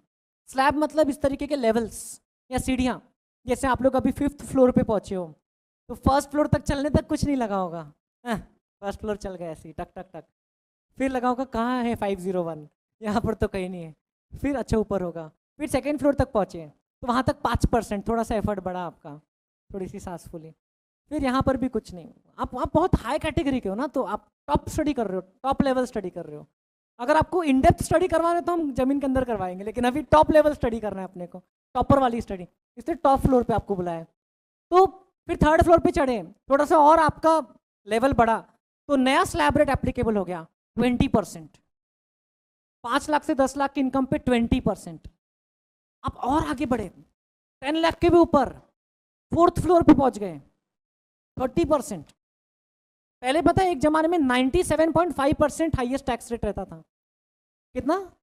97.5% in India, you will not believe it. तो सोचो लोग टैक्स इवेजन क्यों ना करें, करेंगे कि नहीं करेंगे? मतलब अगर मैं 100 रुपये इनकम बताऊंगा तो मेरे जेब में 2.5 रुपये बचेंगे।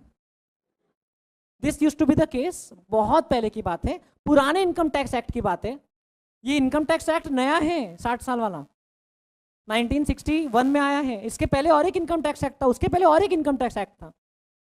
तो आप लोग तो खैर पुराना कॉन्ट्रैक्ट एक्ट पढ़ चुके हो, उसमें भी आपने देखा होगा कुछ कुछ एकदम फालतू के प्रोविजन है जो अब रेलेवेंट नहीं है ना, चेंज करना चाहिए। तो वैसे ही इनकम टैक्स एक्ट भी अभी 60 साल का हो रहा है। This year we will be celebrating 60 years of income tax with you people, okay. भले मेरी एज उससे आधी से भी 7 साल कम है कि नहीं? तो कमिंग टू द पॉइंट, 30% अभी हाईएस्ट स्लैब रेट है। 4th फ्लोर तक आके लगा 30%, बहुत टैक्स हो गया यार। नहीं, आप तो सुपर रिच हो, आप तो 50 लाख से भी ज़्यादा कमाते हो एक साल में। तो आपको पहले तो हम लोग सर बोलेंगे, क्योंकि जो बहुत बड़ा आदमी रहता है उसको सर बोलते हैं, है कि नहीं? SIR वाला सर नहीं, SUR वाला सर। और फिर आप पे हम चार्ज लगा देंगे, उसको बोलते हैं सर चार्ज। टैक्स पे और टैक्स लगा देंगे, ओके। अब सर चार्ज भी 50 लाख से 1 करोड़ के बीच में 10%, 1 करोड़ के ऊपर 15%, 2 करोड़ के ऊपर 25%, 5 करोड़ के ऊपर इनकम है तो 37% सरचार्ज। सरचार्ज टैक्स पे टैक्स लगता है, सब हम लोग कैलकुलेशन समझेंगे, सीखेंगे। सरचार्ज वगैरह मिला करके बहुत कमाओगे। भगवान करे हम लोग सीए लोग दिवाली में एक दूसरे को ऐसे ही विश करते, भगवान करे आप बहुत सरचार्ज भरो अगले साल। इसका मतलब आप उतना कमाओगे भी तो सही। तो इस साल आप मुझे दिवाली में वैसे विश करना, सर आपकी इतनी बैच चले, इतने स्टूडेंट्स आ जाए कि आप मतलब सरचार्ज भरते भरते परेशान हो जाओ। ओके, सो जो बहुत बड़ा सर रहता है उसको चार्ज भरना पड़ता है, उसको बोलते हैं सर चार्ज, टैक्स पे टैक्स। वो सब मिला करके हाईएस्ट रेट ऑलमोस्ट 43% चला जाता है।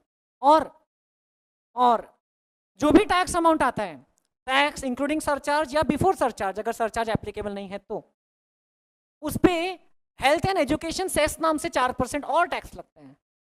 Health and education cess, CESS, ये सिर्फ उन्होंने फैंसी फैंसी नाम रख दिया है। Income tax, cess, surcharge, duty, GST, levy, लेकिन है एक ही चीज, आपके जेब से निकाल करके गवर्नमेंट को पैसा चाहिए, है एक ही चीज। Only there are two type of people who do not like taxes, men and women. So चीज ही ऐसी है, सिर्फ गवर्नमेंट को टैक्स पसंद है। गवर्नमेंट को इसलिए पसंद है क्योंकि टैक्स से गवर्नमेंट का रेवेन्यू होता है। बजट में अगर आप देखते हो तो दो एस्पेक्ट होते हैं, रेवेन्यू एंड एक्सपेंडिचर। वो रेवेन्यू को यूज करके गवर्नमेंट आपको सर्विसेज प्रोवाइड करना चाहिए। किस टाइप की? एजुकेशन, हेल्थ केयर, है ना, government schools, government hospitals, then law and order services, then इतने सारे जो गवर्नमेंट ऑफिसेज है उनके बाबू लोगों को वो थोड़ी ना, उनको इधर उधर से थोड़ी ना इनकम होती होगी, उनको तो गवर्नमेंट से सैलरी मिलती है। होती है कि इधर उधर से इनकम होती है क्या? कोई CA जाकर के ब्राइब देते हैं क्या किसी को? नहीं। तो गवर्नमेंट को तो गवर्नमेंट के बाबू लोगों को तो गवर्नमेंट से ऑफिशियल सैलरी मिलती है, तो वो भी तो हम लोगों को टैक्स में भरना पड़ता है। फिर आप जिस रोड से चल के अपने अपने मेट्रो सिटी से नागपुर आए हो, तो वो हाईवे का भी तो कंस्ट्रक्शन का एक्सपेंडिचर गवर्नमेंट बेयर करती है। और सबसे इंपॉर्टेंट हमारी जो नेशनल सिक्योरिटी है, हमारे दोनों तरफ इतने अच्छे अच्छे वेल विशर्स हैं। ओके, मतलब नीचे से भी कभी कभार समुद्र के नीचे से आवाज आती रहती है, तो हम लोगों को सिक्योरिटी भी बहुत इंटैक्ट रखना पड़ता है। तो उसका भी बहुत बड़ा डिफेंस बजट होता है, मिलिट्री बजट होता है बहुत बड़ा। सो वो सबका पैसा आएगा कहाँ से? गवर्नमेंट के पास में कोई ऐसे कोई सोने की खदान थोड़ी ना है कि सोना बेचते जाएंगे और पैसा आते रहेगा। सो अल्टीमेटली वो डायरेक्टली या इनडायरेक्टली हमारे ऊपर ही स्पेंड हो रहा है या इन्वेस्ट हो रहा है, बोल सकते हैं, वॉट एवर एज यू में लुक एट इट। सब्सिडीज देती है गवर्नमेंट, है ना, बहुत सारे तरीके से, इनइक्वालिटीज इनकम में। तो टैक्सेशन के थ्रू गवर्नमेंट को बहुत बड़ा रेवेन्यू मिलता है। I will be showing you some numbers also, जिसको आपको याद नहीं रखना है, लेकिन आप उसको पर्सपेक्टिव में देखोगे, कंटेक्स्ट देखोगे कि भाई टैक्सेशन पढ़ना क्यों इंपॉर्टेंट है। Not because it is just there in your syllabus, आपके सिलेबस में इसलिए नहीं, because it is applicable and it is practically so much useful.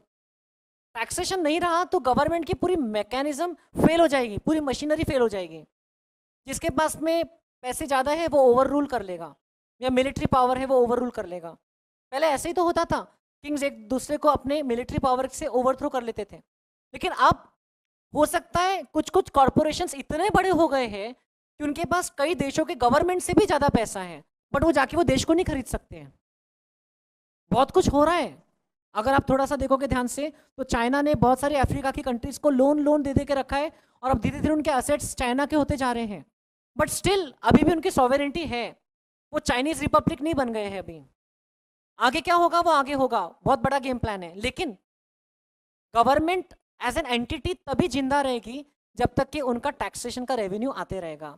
जिस दिन टैक्स बंद हो जाएगा, गवर्नमेंट का जो इस तरीका का जो हमारा स्ट्रक्चर है गवर्नेंस का, वो ही पूरी तरह से डिस्टॉर्ट हो जाएगा।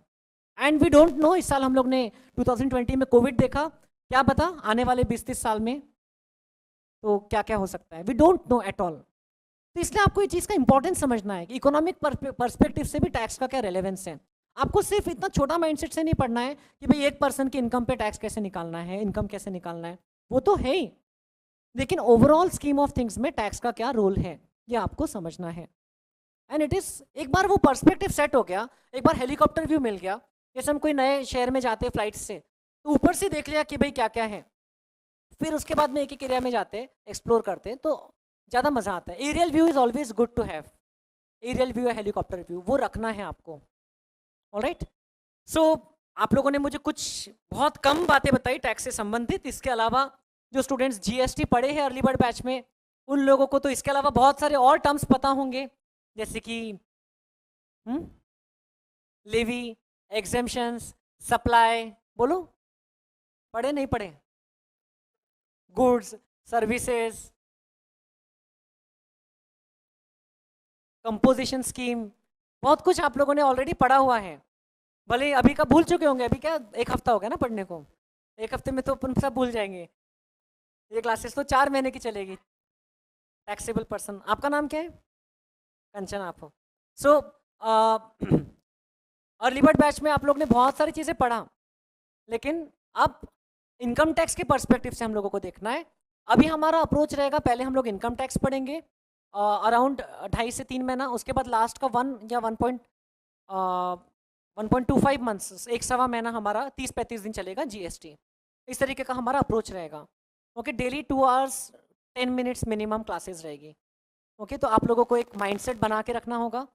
मैंने कुछ रिसेंट टैक्स से संबंधित कुछ यहाँ पर स्लाइड्स लाए हैं आप लोगों के साथ में डिस्कस करने के लिए। ये मुझे ऑफिशियल वेबसाइट पे मिली है इनकम टैक्स इंडिया की। लेटेस्ट फ्लायर वो लोग घुमा रहे हैं। सीबीडीटी क्या होता है? CBDT central board of direct taxes. और एक ऐसा बोर्ड है सीबीएसई, नहीं कौन सा? CBIC, central board of indirect taxes and customs. CBIC बोले सर, वो सीबीआईटी क्यों नहीं है? क्योंकि central board of indirect taxes and customs. अभी गवर्नमेंट बहुत एक्टिव हो गई है। उन्होंने बताया कि 1 अप्रैल 2020 से 8 फरवरी 2021 के बीच में उन्होंने इतना सारा रिफंड इशू किया है। जब भी हम नेशनल लेवल के नंबर्स देखेंगे तो वो तो माइंड बॉगलिंग रहेंगे। अगर आप उसको इंडिविजुअल से कंपेयर करोगे तो माइंड बॉगलिंग। इंडिया के जो नंबर्स है ह्यूज रहेंगे। We are the largest fastest growing major economy of the world and very soon, मतलब बहुत जल्दी आने वाले 10 सालों में हम लोग कहाँ से कहाँ पहुँचने वाले हैं। तो ये नंबर्स और इसका ग्रोथ रेट, मैं आप लोगों को स्टैटिस्टिक्स पढ़ाया हो तो टाइम सीरीज डेटा भी मैंने ढूंढ के निकाला। आज आप लोगों के व्हाट्सएप ग्रुप में मैं कुछ फाइल्स शेयर करूंगा just for your perusal, just for your overview. उसमें से कुछ भी याद नहीं रखना है। आप में से जिसको थोड़ा सा इंटरेस्ट आता है उसको और डिटेल में पढ़ना। कुछ स्टैटिस्टिक्स शेयर करूंगा इनकम टैक्स से संबंधित, मजा आएगा, आप लोगों को आना चाहिए। सो इनकम टैक्स रिफंड्स कितने इशू हुए वो सब लिखा हुआ है। फिर अभी गवर्नमेंट ने नया हैशटैग शुरू किया है, दिख रहा है क्या आप लोगों को? Honouring the honest. सो जो ऑनेस्ट टैक्स पेयर्स हैं, जैसे कि मैं और जैसे कि आप लोग भी तो ऑनेस्ट टैक्स पेयर्स हो, क्योंकि आपको नो इनकम नो टैक्स है कि नहीं, सबसे बेस्ट रहता है। लेकिन फिर भी आप लोग ऑनेस्टली टैक्स भरते हो। इनडायरेक्ट टैक्स आपके पास चॉइस भी नहीं है ना? आपने कैप्स में क्लास लगाया, आपको टैक्स ऑनेस्टली भरना ही पड़ा, क्योंकि हम लोग लायबल है ना गवर्नमेंट को पे करने के लिए। हमको तो आपसे कलेक्शन करना ही है। वैसे ही आपने नए कपड़े खरीदा होगा क्लास चालू हो रही है तो, या आप लोगों ने जो भी सर्विसेज लिया होगा, मोबाइल का आप जब रिचार्ज करते हो तब भी आप टैक्स भरते हो। आपको पता है या नहीं पता है वो मुझे नहीं पता है, लेकिन उसमें भी आप टैक्स भरते हो। आप जो भी छोटी बड़ी बहुत सारी टाइप की सर्विसेज लेते हो उसमें टैक्स भरते हो। हाँ, आपकी जो कॉलेज की फीस आपने भरा बीकॉम के लिए, उसमें टैक्स नहीं भरा होगा आपने, क्योंकि वो एग्जेम्प्ट है, अलग से माफ़ किया गया है। आपकी जो खैर कोई कभी हो ना, लेकिन कभी कुछ मेडिकल फैसिलिटी यूज़ किया आपने, हेल्थ केयर सर्विसेज यूज़ किया, उसमें भी आपको टैक्स नॉर्मली नहीं लगेगा, अनलेस आपको चेहरा ही पसंद नहीं आ रहा है और कॉस्मेटिक सर्जरी करवा रहे हो। पर पता है जीएसटी वालों को याद है कॉस्मेटिक सर्जरी एंड, मेरे लग रहे ओरिजिनल जैसे लग रहे हैं ना? मैंने बहुत अच्छे से सेट करवाया है कि मतलब ओरिजिनल लगना चाहिए, क्योंकि सीए बनते बनते तो सबके उड़ जाते हैं। तो मैं तो जब 19 के एज में सीए बना, उसके बाद में मेरे पूरे, मैं सब मजाक कर रहा हूँ हाँ, सब ना मैं 19 के एज में सीए बना, ना मैं अभी 23 के एज का हूँ, और ना ये मेरे नकली बाल हैं। ओके, नहीं तो, और यहाँ पर ऑनेस्टी की बात चल रही है। सो बेसिकली जो इनकम टैक्स डिपार्टमेंट है वो लोग, गवर्नमेंट भी इस तरीके से रिफॉर्म्स ला रही है कि honest person will be rewarded. Faceless assessments होंगे। फेसलेस मतलब आपका ऑफिसर के साथ में इंटरेक्शन ही नहीं होगा, आपको पता ही नहीं है कि सामने मिस्टर दुबे बैठे हैं या सामने मिस्टर पाटिल हैं, आपको पता ही नहीं है कि कौन आपका असेसमेंट कर रहे हैं, वो कौन से गांव के हैं, और पता भी है तो आप उनसे डायरेक्ट कांटेक्ट नहीं कर सकते, आप सिस्टम के थ्रू ही कर रहे हो। So there will be less and less scope of corruption now. Unfortunately income tax या चार्टर्ड अकाउंटेंट जब वर्ड आता है तो ये ब्राइब एंड करप्शन वर्ड सामने आता है, या tax evasion. But believe me, few black sheep in the profession, make the मतलब spoil the name of the whole profession. CA लोग मोस्टली जो मैं जानता हूँ अच्छा काम करते हैं। आप लोग खुद सोचा, आप इतनी मेहनत कर रहे हो कि आगे जाके चोरी करने के लिए इतनी पढ़ाई कर रहे हो, उससे अच्छा अभी चोरी करना शुरू। चोरी की क्यों नहीं पढ़ाई करते हो, है ना?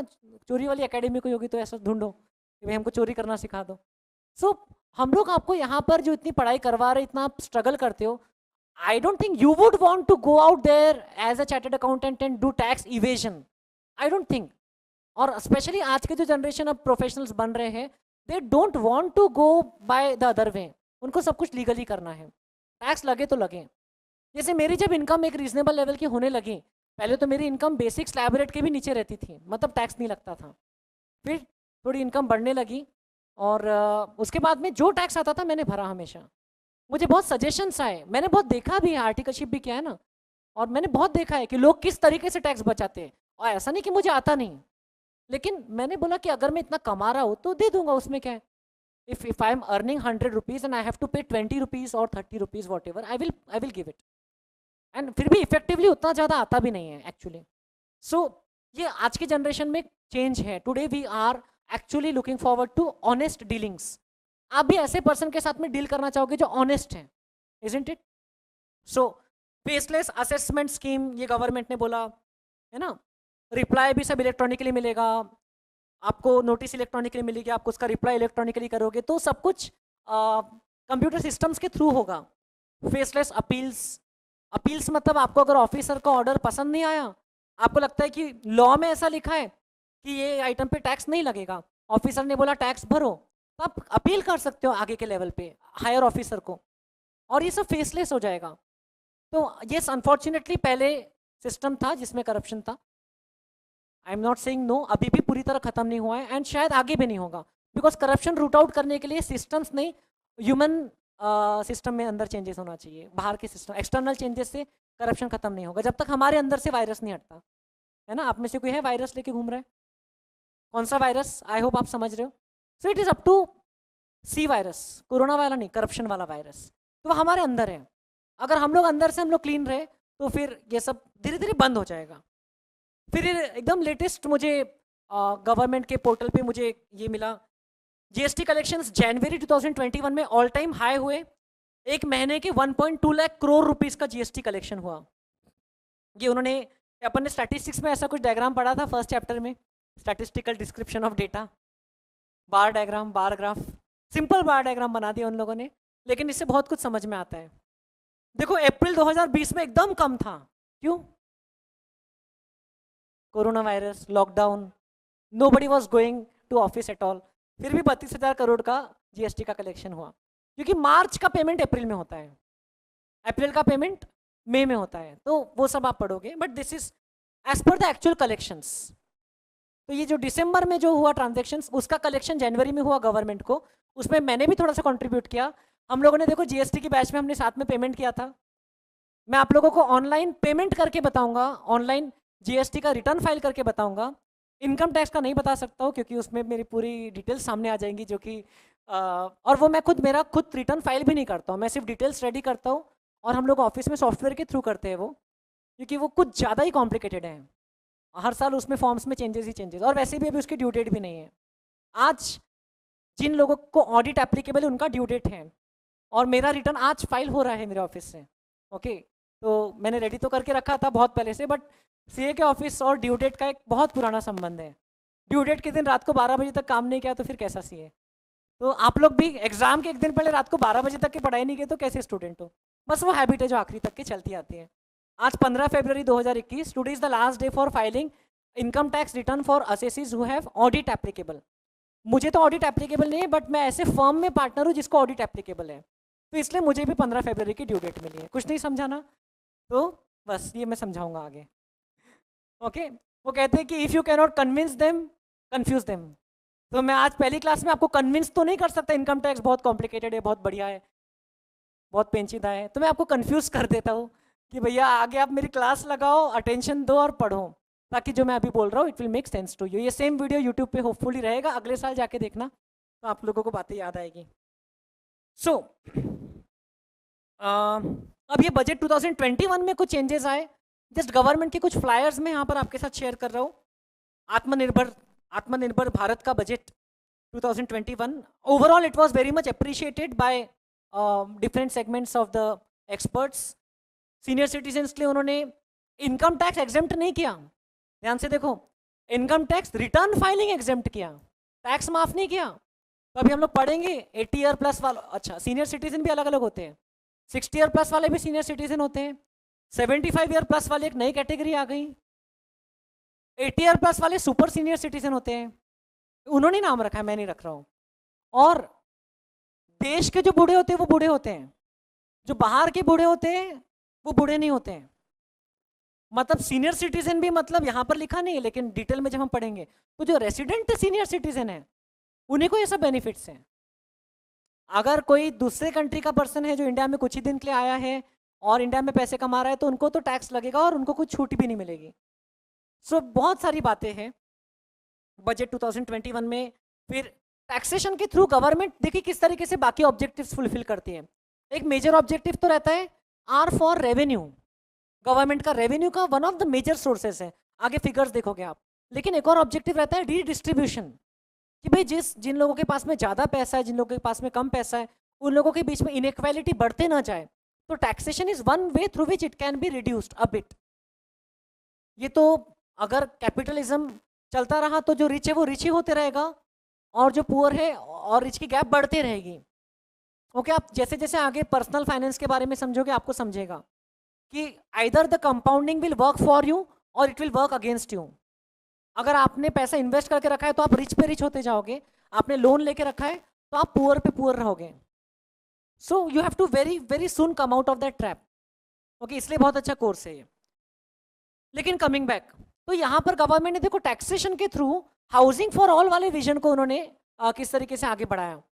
उन्होंने टैक्स इंसेंटिव दे दिया कि जो पर्सन एक 45 लाख से कम रुपए की स्टैंप ड्यूटी वैल्यू वाला घर बनाता है, पहला घर, जिसके पास और कोई घर नहीं है खुद के रहने के लिए, तो वो पर्सन ने अगर लोन लिया है तो वो लोन पे अगर वो इंटरेस्ट देता है तो वो इंटरेस्ट का वो पर्सन को इनकम में से डिडक्शन मिल जाएगा। नहीं समझा ना मैंने क्या बोला? ये डिडक्शन हम लोग पढ़ेंगे सेक्शन 80 EEA। बोलो सेक्शन 80 EEA। अपन बोलते हैं ना EEA, तो वो तुषार कपूर के जैसे, तो बस वैसे सेक्शन हैं। एक सेक्शन है 80 CCD, लेकिन CCD में यंग लोग जाते हैं बट वो सेक्शन पेंशन वाला सेक्शन है। तो ऐसे बहुत इंटरेस्टिंग सेक्शन है आपको। तो उनका उन्होंने टैक्स हॉलीडे अप्रूव कर दिया। टैक्स हॉलीडे मतलब टैक्स से छुट्टी नहीं, उनको थोड़ा सा टैक्स में थोड़ी सी रिलीफ दिया है। फिर टैक्स बर्डन कम किया, faceless dispute resolution mechanism for small tax payers, ये सब उन्होंने डिफाइन किया। जब हम लॉ पढ़ते तो एकदम स्पेसिफिकली हम लोगों को वर्ड्स का मीनिंग समझना होता है। ये पिछले बार का, ये इस बार का बजट का है, ये जो 2021 के फ्लायर्स हैं। फिर एक जो बहुत इंपॉर्टेंट चेंज जो आप लोगों ने शायद लास्ट ईयर सुना होगा कि और ये स्लैब रेट चेंज हो गए, नई स्कीम आ गई, अगर सुना होगा तो वो पहली बार मई 2021 एग्जाम से लागू होगा। It was not applicable till this January exam, और आप लोगों के लिए भी फर्स्ट टाइम ही आया है ये जो चेंज है। मई एग्जाम तो होने की है अभी। सो ये लास्ट ईयर का फ्लायर है। गवर्नमेंट ने इस तरीके से टैक्स स्लैब्स लाए थे। पहले क्या था, जैसे मैंने आपको बताया 5 लाख तक के, सॉरी 2.5 लाख तक के नो टैक्स। ये देखो, ये एग्जिस्टिंग रेट दिख रहा है आपको, ये 2.5 लाख तक के नो टैक्स। उसके बाद 2.5 लाख से 5 लाख 5%। पहले 5 लाख से 10 लाख 20% था, एंड 10 लाख के ऊपर वाली इनकम पे 30%। क्या ये अभी भी है? क्या है? अभी ये भी है और ये भी है, कम कुछ नहीं हुआ है, सिर्फ एक ऑप्शनल स्ट्रक्चर आ गया है। कभी भी कोई ऑप्शन आता है, कंपोजिशन स्कीम पढ़ाते वक्त बोला था, क्या होता है ऑप्शन आता है तो सिर्फ एडवांटेजेस के साथ आता है या कुछ कंडीशंस के साथ भी आता है? कोई भी ऑप्शन डिसएडवांटेज कंडीशंस के साथ आएगा। जैसे कि अगर आपको सिर्फ चॉइस है सीए बनना है क्या, तो हाँ भाई बनना है, ले भैया सीए की डिग्री, ऐसे बांट रहे तो कोई भी आ जाएगा ना प्रसाद लेने को। ऐसे थोड़ी ना होता है, सीए बनना है तो अब आ जा, रुक बैठ। सबसे पहले तो अपने मोबाइल में से व्हाट्सएप डिलीट कर दे, उसके बाद में गर्लफ्रेंड बॉयफ्रेंड को उसको ब्रेकअप बोल दे, स्लैप डे सेलिब्रेट कर ले। मतलब कंडीशंस है ना, सीए बनना है तो आप लोगों को इतने सैक्रिफाइसेस करना है। कुछ लोग रहते हैं मेरे जैसे जो सब कुछ करते हुए सीए बन जाते हैं, ओके। लेकिन उसकी भी टिप्स दूंगा आपको किसी दिन मांगोगे तो, how to manage different kind of things. तो लेकिन सीए बनना अगर है तो कंडीशंस रहती है। वैसे यहाँ पर आपको ये न्यू वाला रेट कम लग रहा है कि ओल्ड वाला रेट कम लग रहा है, जरा देख के बताओ। न्यू वाले रेट में 5 लाख तक 5% सेम है, लेकिन 5 लाख से 7.5 लाख 10% है सिर्फ। उसके बाद 15 है, 2.5 लाख, अगले 2.5 लाख पे 20 है, अगले 2.5 लाख पे 25 है, फिर 15 लाख के बाद 30% है। तो कौन सा रेट आपको कम लग रहा है? न्यू वाला, है ना।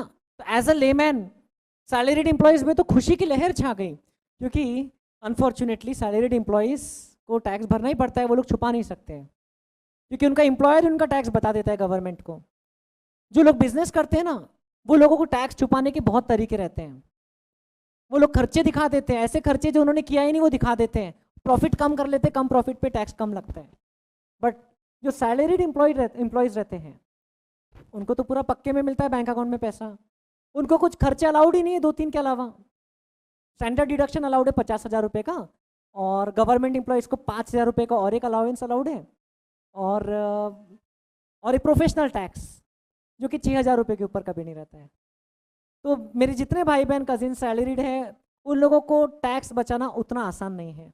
फिर भी लोगों ने ऐसे ऐसे तरीके निकाले, मैं बता रहा हूँ आपको, बहुत मतलब इंडिया में लॉ बनने के पहले उसका लूपहोल बनता है। मतलब ऐसे ऐसे जुगाड़े मैं तो जब देखता हूँ, मेरे जो फ्रेंड्स प्रैक्टिस कर रहे हैं, जो मेरे पहचान वाले लोग हैं जो बताते हैं बातें, और थोड़ी सी भी बताए तो अपने को पूरी समझ जाती हैं। तो ये सब कभी आपको यूट्यूब पे नहीं सुनने मिलेगा, कहीं किसी से ऑफिशियली नहीं सुनने मिलेगा, लेकिन ऐसे ऐसे तरीके से वो लोग घुमाते ट्रांजेक्शन को कि टैक्स बचता है। But I personally never endorse that, क्योंकि आप ना कई बार 30% टैक्स बचाने के लिए अपने 100% की इनकम को खतरे में डाल रहे हो। बेवकूफ़ी है वो। मतलब मैं किसी और के नाम पे इनकम ले रहा हूँ, से मेरे दोस्त के नाम पे, कि भाई तेरे नाम पे पैसा ले लेता ताकि मेरे को टैक्स ना लगे, बाद में मेरे को दे देना, ठीक है। बाद में वो दोस्त ही भाग गया, तो जब सगा भाई सगे भाई का नहीं होता है तो दोस्त से क्या एक्सपेक्ट कर रहे हैं आप। सो ये सब मुझे बिल्कुल पसंद नहीं। भाई आपने कमाए हैं, आप चुपचाप उस पर टैक्स भरो। खैर वो सब अपना अपना सबका एथिक्स है, मॉरल्स है, वो आपकी चॉइस है कि आपको कौन से लेवल तक सब ओके लगता है, कौन से लेवल के बाद आपको इलीगल या गलत लगता है। As long as on paper सब कुछ लीगल है तो फिर कोई आपको कुछ बोल नहीं सकता, और अगर आपके पास उसके प्रूफ्स हैं तो आर्टिकलशिप में बहुत कुछ सीखोगे। खैर ये आपके 2 उन्होंने स्लैब रेट्स बताए हैं। ऑब्वियसली आप बोलोगे नया वाला रेट तो बहुत बढ़िया है सर, बट नए वाले रेट्स में maximum exemptions and deductions available नहीं है।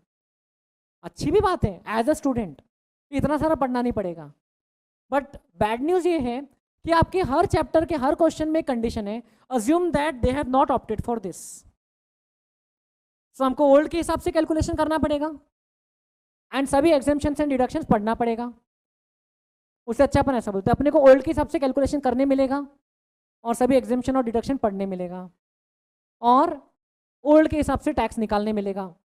और अगर क्वेश्चन में पूछा also calculate tax as per the new scheme, ये भी निकाल देंगे। ये तो बहुत आसान है, ये तो बहुत ही आसान है। मतलब इसको अपन बोलते हैं सेक्शन 115 BAC, ये सेक्शन का नाम है 115 BAC। अब बोलो कि BAC क्या है, बस ये नाम है, सेक्शन नंबर है, ओके। ऐसे रहते 80 CCD 80 EE ऐसे बताया ना, वैसा 115 BAC। क्या फुल फॉर्म रख सकते हैं इसका? बेचारा बेचारा नहीं नहीं नहीं, उल्टा हो गया। BCA बेचारा चार्टर्ड अकाउंटेंट, लेकिन BCA नहीं है, बेचारा अकाउंटेंट बन गया, चार्टर्ड अकाउंटेंट बनने चला था। BAC 115 BAC ये सेक्शन नंबर है। अगर ये एप्लीकेबल है तो आप लोगों को बहुत इजी कैलकुलेशन हो जाएगा। लेकिन आप देखो, आपके बुक में खोलो, 4th चैप्टर खोलो, सैलरी के अनसॉल्व्ड क्वेश्चंस खोलो। मैं आप लोगों को पेज नंबर बताता हूँ, पेज नंबर 4.25 के आसपास हो, 4.40।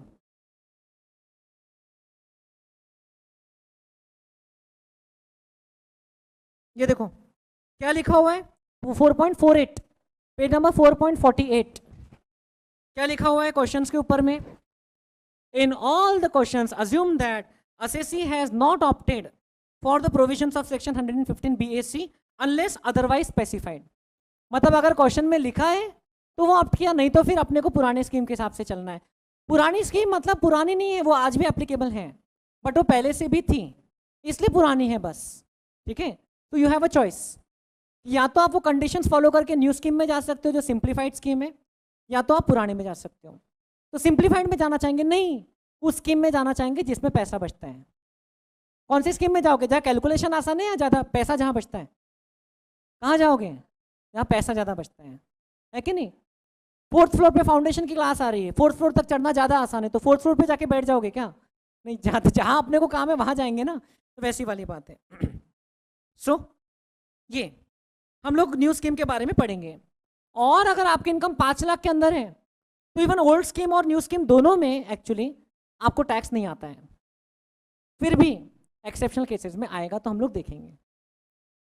ये जगह आप लोग ने नागपुर में किसी ने देखा है? National academy of direct taxes कहाँ पर है ये? मानकापुर एरिया, इंडोर स्टेडियम के opposite. This is the academy where IRS officers, जो लोग UPSC के एग्जाम क्रैक करके IRS लेते हैं, ऑल ओवर इंडिया 180 कुछ सिलेक्टेड कैंडिडेट्स आते हैं, और यहाँ पर उनका 16 मंथ्स का रिगरस ट्रेनिंग होता है। उस अलग अलग फील्ड के लोग आते हैं, कोई साइंस बैकग्राउंड का है, कोई डॉक्टर है, कोई आर्किटेक्ट है, कोई इंजीनियर है, कुछ CS भी रहते हैं, अलग अलग फील्ड। आप लोग भी CA बनने के बाद कर सकते हैं।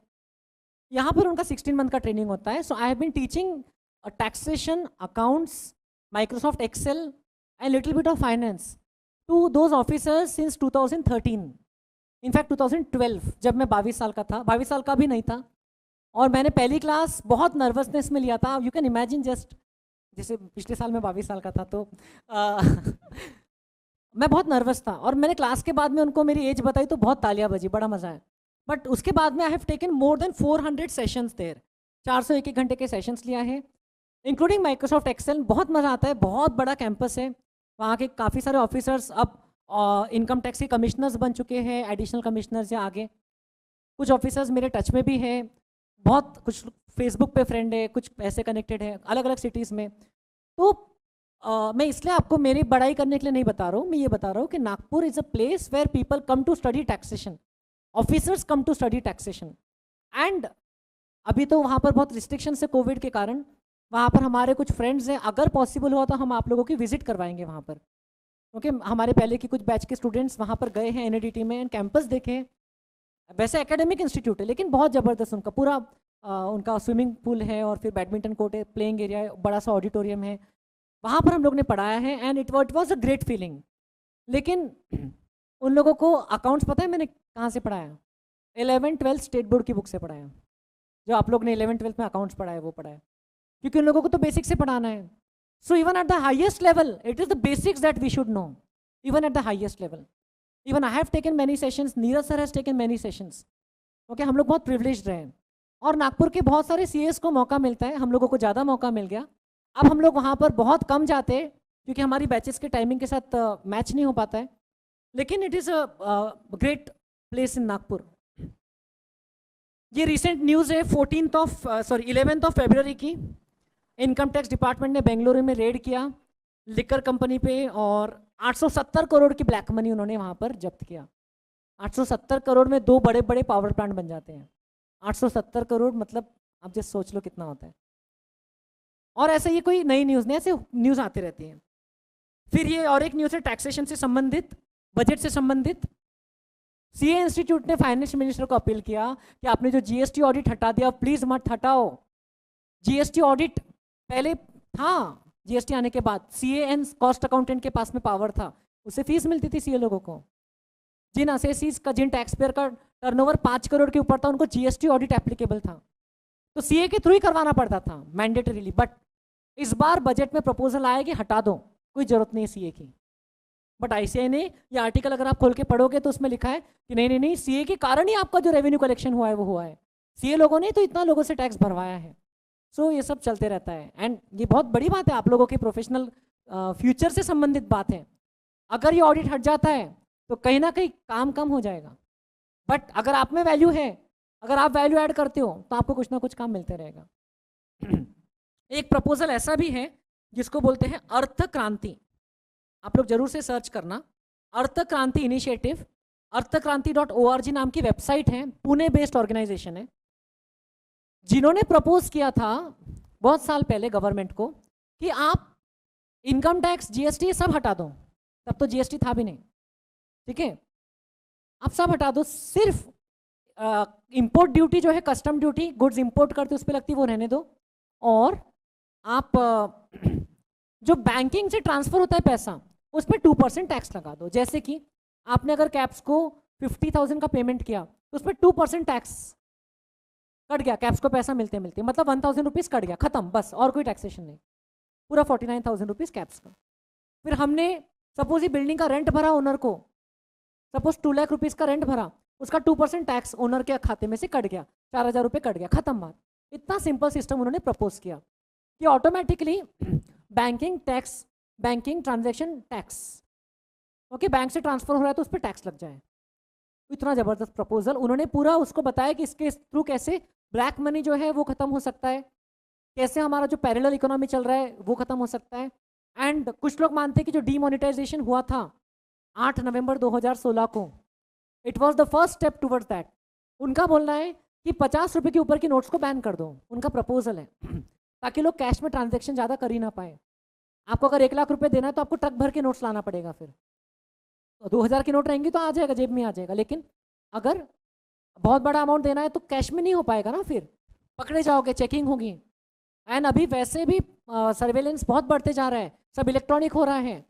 आप अगर कुछ गुड्स लेकर जा रहे हो महाराष्ट्र से मध्य प्रदेश, तो रास्ते में स्कैनर्स लगे हुए रहेंगे, उनको पता रहेगा कि आप इतने बजे यहाँ से क्रॉस हुए, आपके व्हीकल का वेट इतना था। बहुत ज़बरदस्त लेवल पर हम लोग आगे बढ़ रहे हैं। India is not an under developed country at all, not even a developing country, I would say we are on the other side of developing now, but यहाँ से भी long way to go है। तो मैं ये कह रहा था कि अर्थ क्रांति ने प्रपोज किया है कि आप टैक्सेशन हटा दो और आप बैंकिंग कैश ट्रांजेक्शन टैक्स ला लो, BCTT, और बहुत आसान हो जाएगा। तो वो भी प्रपोजल आप ज़रूर पढ़ना, उनकी वीडियोज़ है बहुत अच्छे अच्छे, लिंक्स है उनकी वेबसाइट से आपको मिलेगी, देखना, आपको एक थोड़ा सा आइडिया डेवलप होगा। बट वो क्यों अभी तक लागू नहीं हुआ है उसके भी रीजन्स हैं, और अगर वो आ जाएगा तो चार्टर्ड अकाउंटेंट्स जो टैक्स में इतना पैसा कमाते हैं, काम करते हैं, तो उन लोगों का वो वाला काम तो गया समझो। लेकिन अब बोलोगे फिर से सीए बन के क्या करना, और वो आ भी सकता है, कुछ भी हो सकता है 2 साल में, 5 साल में। 8 बजे अनाउंसमेंट हो सकती है मित्रों, आज रात को 12 बजे से कुछ भी हो सकता है, बी प्रिपेयर्ड। आज हम जिस दुनिया में रह रहे हैं इसमें कुछ भी हो सकता है। सो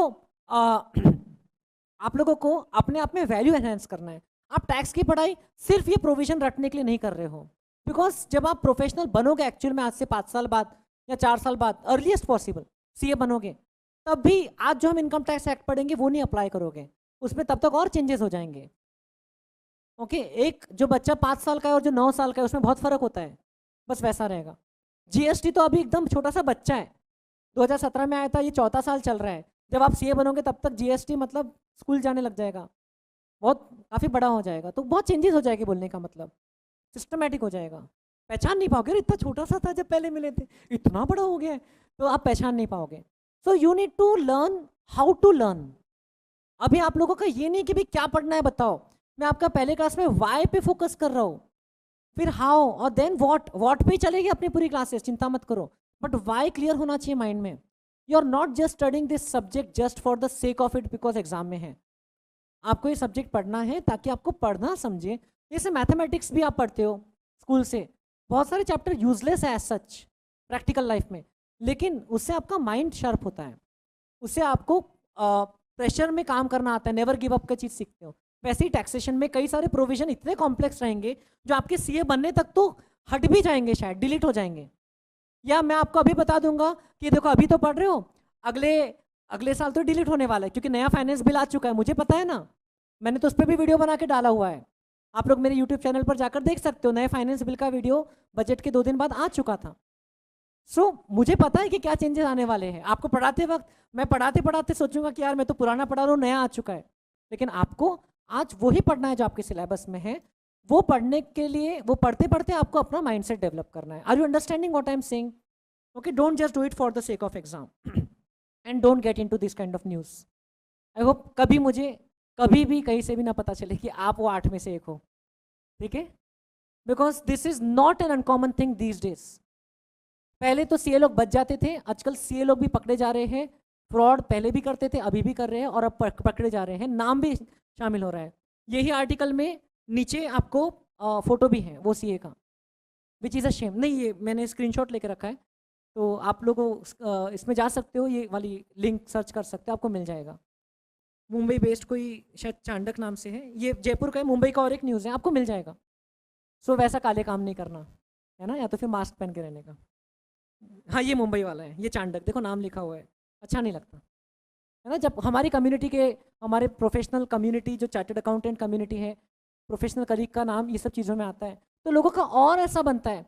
सीए लोग ने जो बहुत मेहनत किया 2 महीना ऑफिस में और इतना सारा प्रॉपरली काम किया, वो कभी न्यूज़ में नहीं छपेगा। It is like being a goalkeeper, है ना। जो गोल आप बचाते हो, फुटबॉल खेलते हो अनिरुद्ध, जो गोल आप बचाते हो वो तो काउंटिंग में नहीं आते, लेकिन जो गोल आपने मिस किया, जो कैचे था आपने ड्रॉप किया, वो लोग बराबर गिनाते हैं।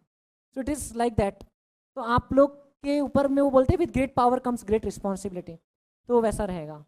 सो as a chartered accountant don't get into this kind of items, but as a statistics student you should know this is a time series data. हम लोग तो बहुत सारा डमी डेटा पे काम किए थे, 4, 8, 12, 15। अब ये एक्चुअल डेटा होता है बेटा। 68,305 रुपीज करोड़ डायरेक्ट टैक्स का कलेक्शन था 2001 में।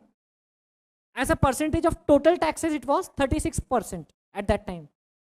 धीरे धीरे आप देख सकते हैं डायरेक्ट टैक्स का परसेंटेज बढ़ते गया, लेकिन एब्सोल्यूट अमाउंट देखो 2001 में 68,000 था।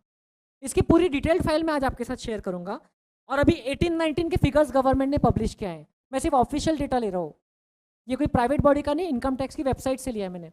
कितना है? 11,37,685 crore direct tax, which is 54% of total revenue collection of government. 18-19 के बाद 19-20 ईयर भी है, 18-19 के भी फिगर फाइनल नहीं है, प्रोविजनल है, जो चेंज हो सकते हैं। 2021 के भी फिगर्स आएंगे बाद में।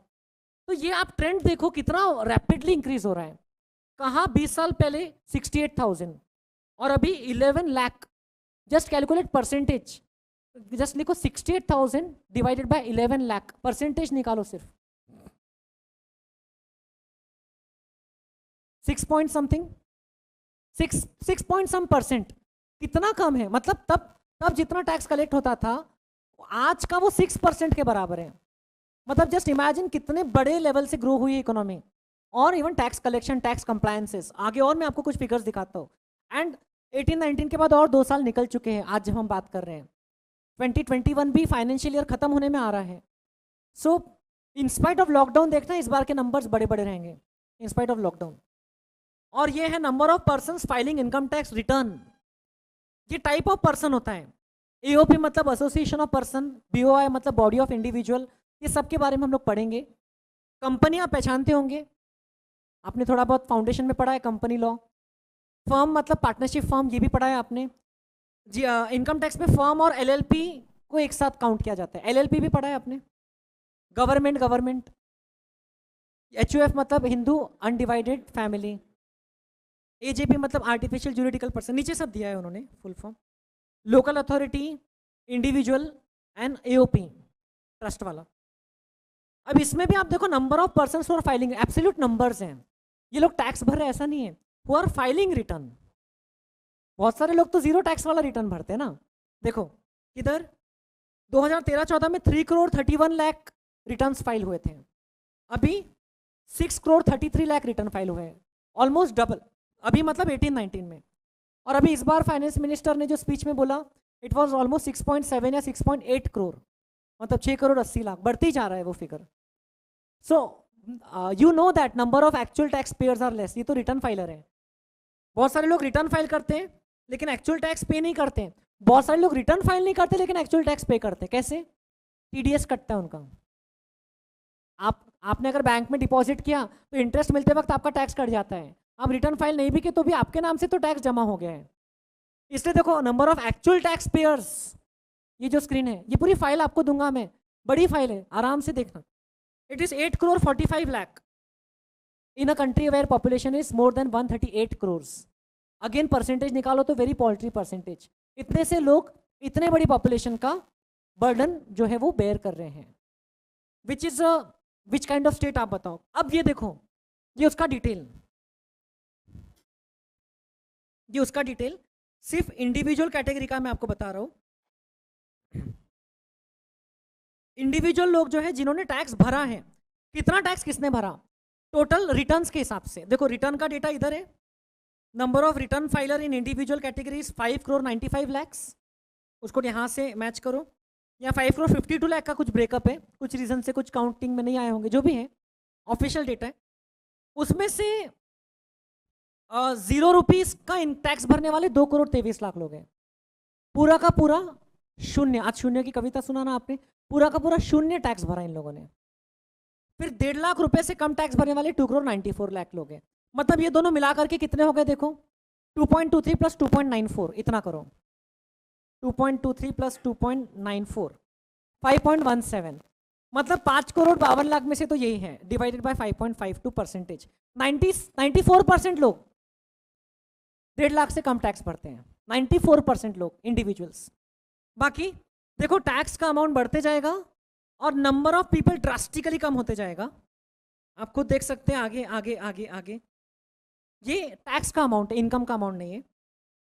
100 करोड़ के ऊपर और 500 करोड़ के अंदर टैक्स भरने वाले 7 लोग हैं। कोई हो सकते हैं, कोई इंडस्ट्रियलिस्ट है बड़े बड़े, या तो फिर कोई सेलिब्रिटी होंगे।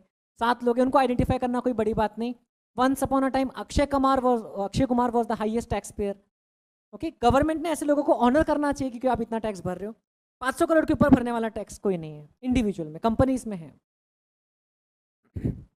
और एवरेज टैक्स कितना भर रहे हैं ये लोग भी, जो एक 1.5 लाख से कम भर रहे हैं, एवरेज में 23,000 रुपये भर रहे हैं ये लोग, सिर्फ 23,000 रुपये। तो आप जस्ट इमेजिन करो कि कितना बर्डन आता है जो ज़्यादा कमाते, ज़्यादा टैक्स भरते हैं उन पे। और ये ऑल टैक्स पेयर्स है जिसमें कंपनी वगैरह सब आ गई, तो उसमें टोटल 99 लोग हैं जो 500 करोड़ से ज़्यादा टैक्स भरते हैं। और अगेन मैक्सिमम लोग हैं जो कि 1.5 लाख से कम ही टैक्स भरते हैं। This is a frequency distribution. Okay, ये होता है रियल लाइफ का डेटा। एक्चुअल में इसका एनालिसिस किया जाता है, इसके हिसाब से पॉलिसीज बनाई जाती है। अपन लोगों ने स्टैटिस्टिक्स जो पढ़ा वो सिर्फ पढ़ने के लिए पढ़ा, क्योंकि उसका बहुत ज़्यादा आपको डायरेक्ट एप्लीकेशन नहीं है। फाइनेंस में थोड़ा बहुत रहेगा, बट इट इज़ एवरीवेयर। तो ये टैक्सेशन की बात हुई। अब 149 हो गया है।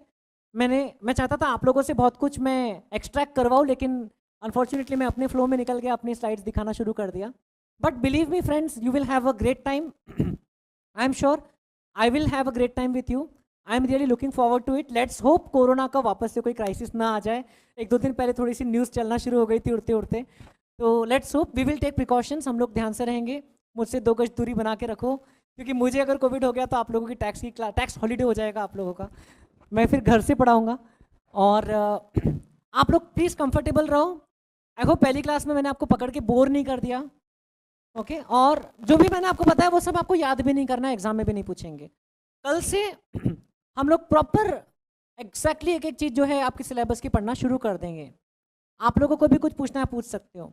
ओके, और बस कीप स्माइलिंग। ये जर्नी को जितना एंजॉय करोगे उतना अच्छे सीए बनोगे और उतना जल्दी सीए बनोगे। ठीक है, एंजॉय करो पढ़ाई की रिस्पॉन्सिबिलिटी को लेते हुए। Thank you so much for trusting me for the class and joining the class, and looking forward to have a great time with you all. Thank you friends, bye bye, thank you. अभी आप लोगों की next class रहेगी 2:15 पे, law की Shashank sir की class. अगर आप में से किसी ने ज्वाइन अभी तक नहीं भी किया है बिकॉज ऑफ सर्टेन रीजन, तो भी आप अटेंड करके देखो। ओके, आपको पहले 1-2 दिन कोई कुछ नहीं बोलेगा, आप अटेंड करो। इंटरमीडिएट लेवल में आपने क्लासेस करना चाहिए। प्लीज़ 2 मिनट सुन लीजिए, क्योंकि आपके पास टाइम कम है। कुछ कुछ सब्जेक्ट आप सेल्फ से वैसे कर सकते हो, लेकिन टाइम का कंस्टेंट है, इसलिए it's important to have guidance. और बहुत सारी बारीक चीज़ें रहती है जो सीए के एग्जाम में पूछते हैं। आपको आ तो जाएगा, लेकिन एग्जाम में भी अपने को लिखते आना चाहिए। It's better to do classes and best to do live classes. So do attend the class and do give me your feedback. आप लोगों को आज की क्लास कैसी लगी मुझे मैसेज करना। आप में से जो लोग कनेक्टेड नहीं हो, आ जाओ कनेक्शन में। मैं आज ऑफिस में बैठा हूँ शाम तक के, आप लोग क्लास के बाद भी मिलने आ सकते हो। And looking forward to have a great time. Thank you friends, bye bye.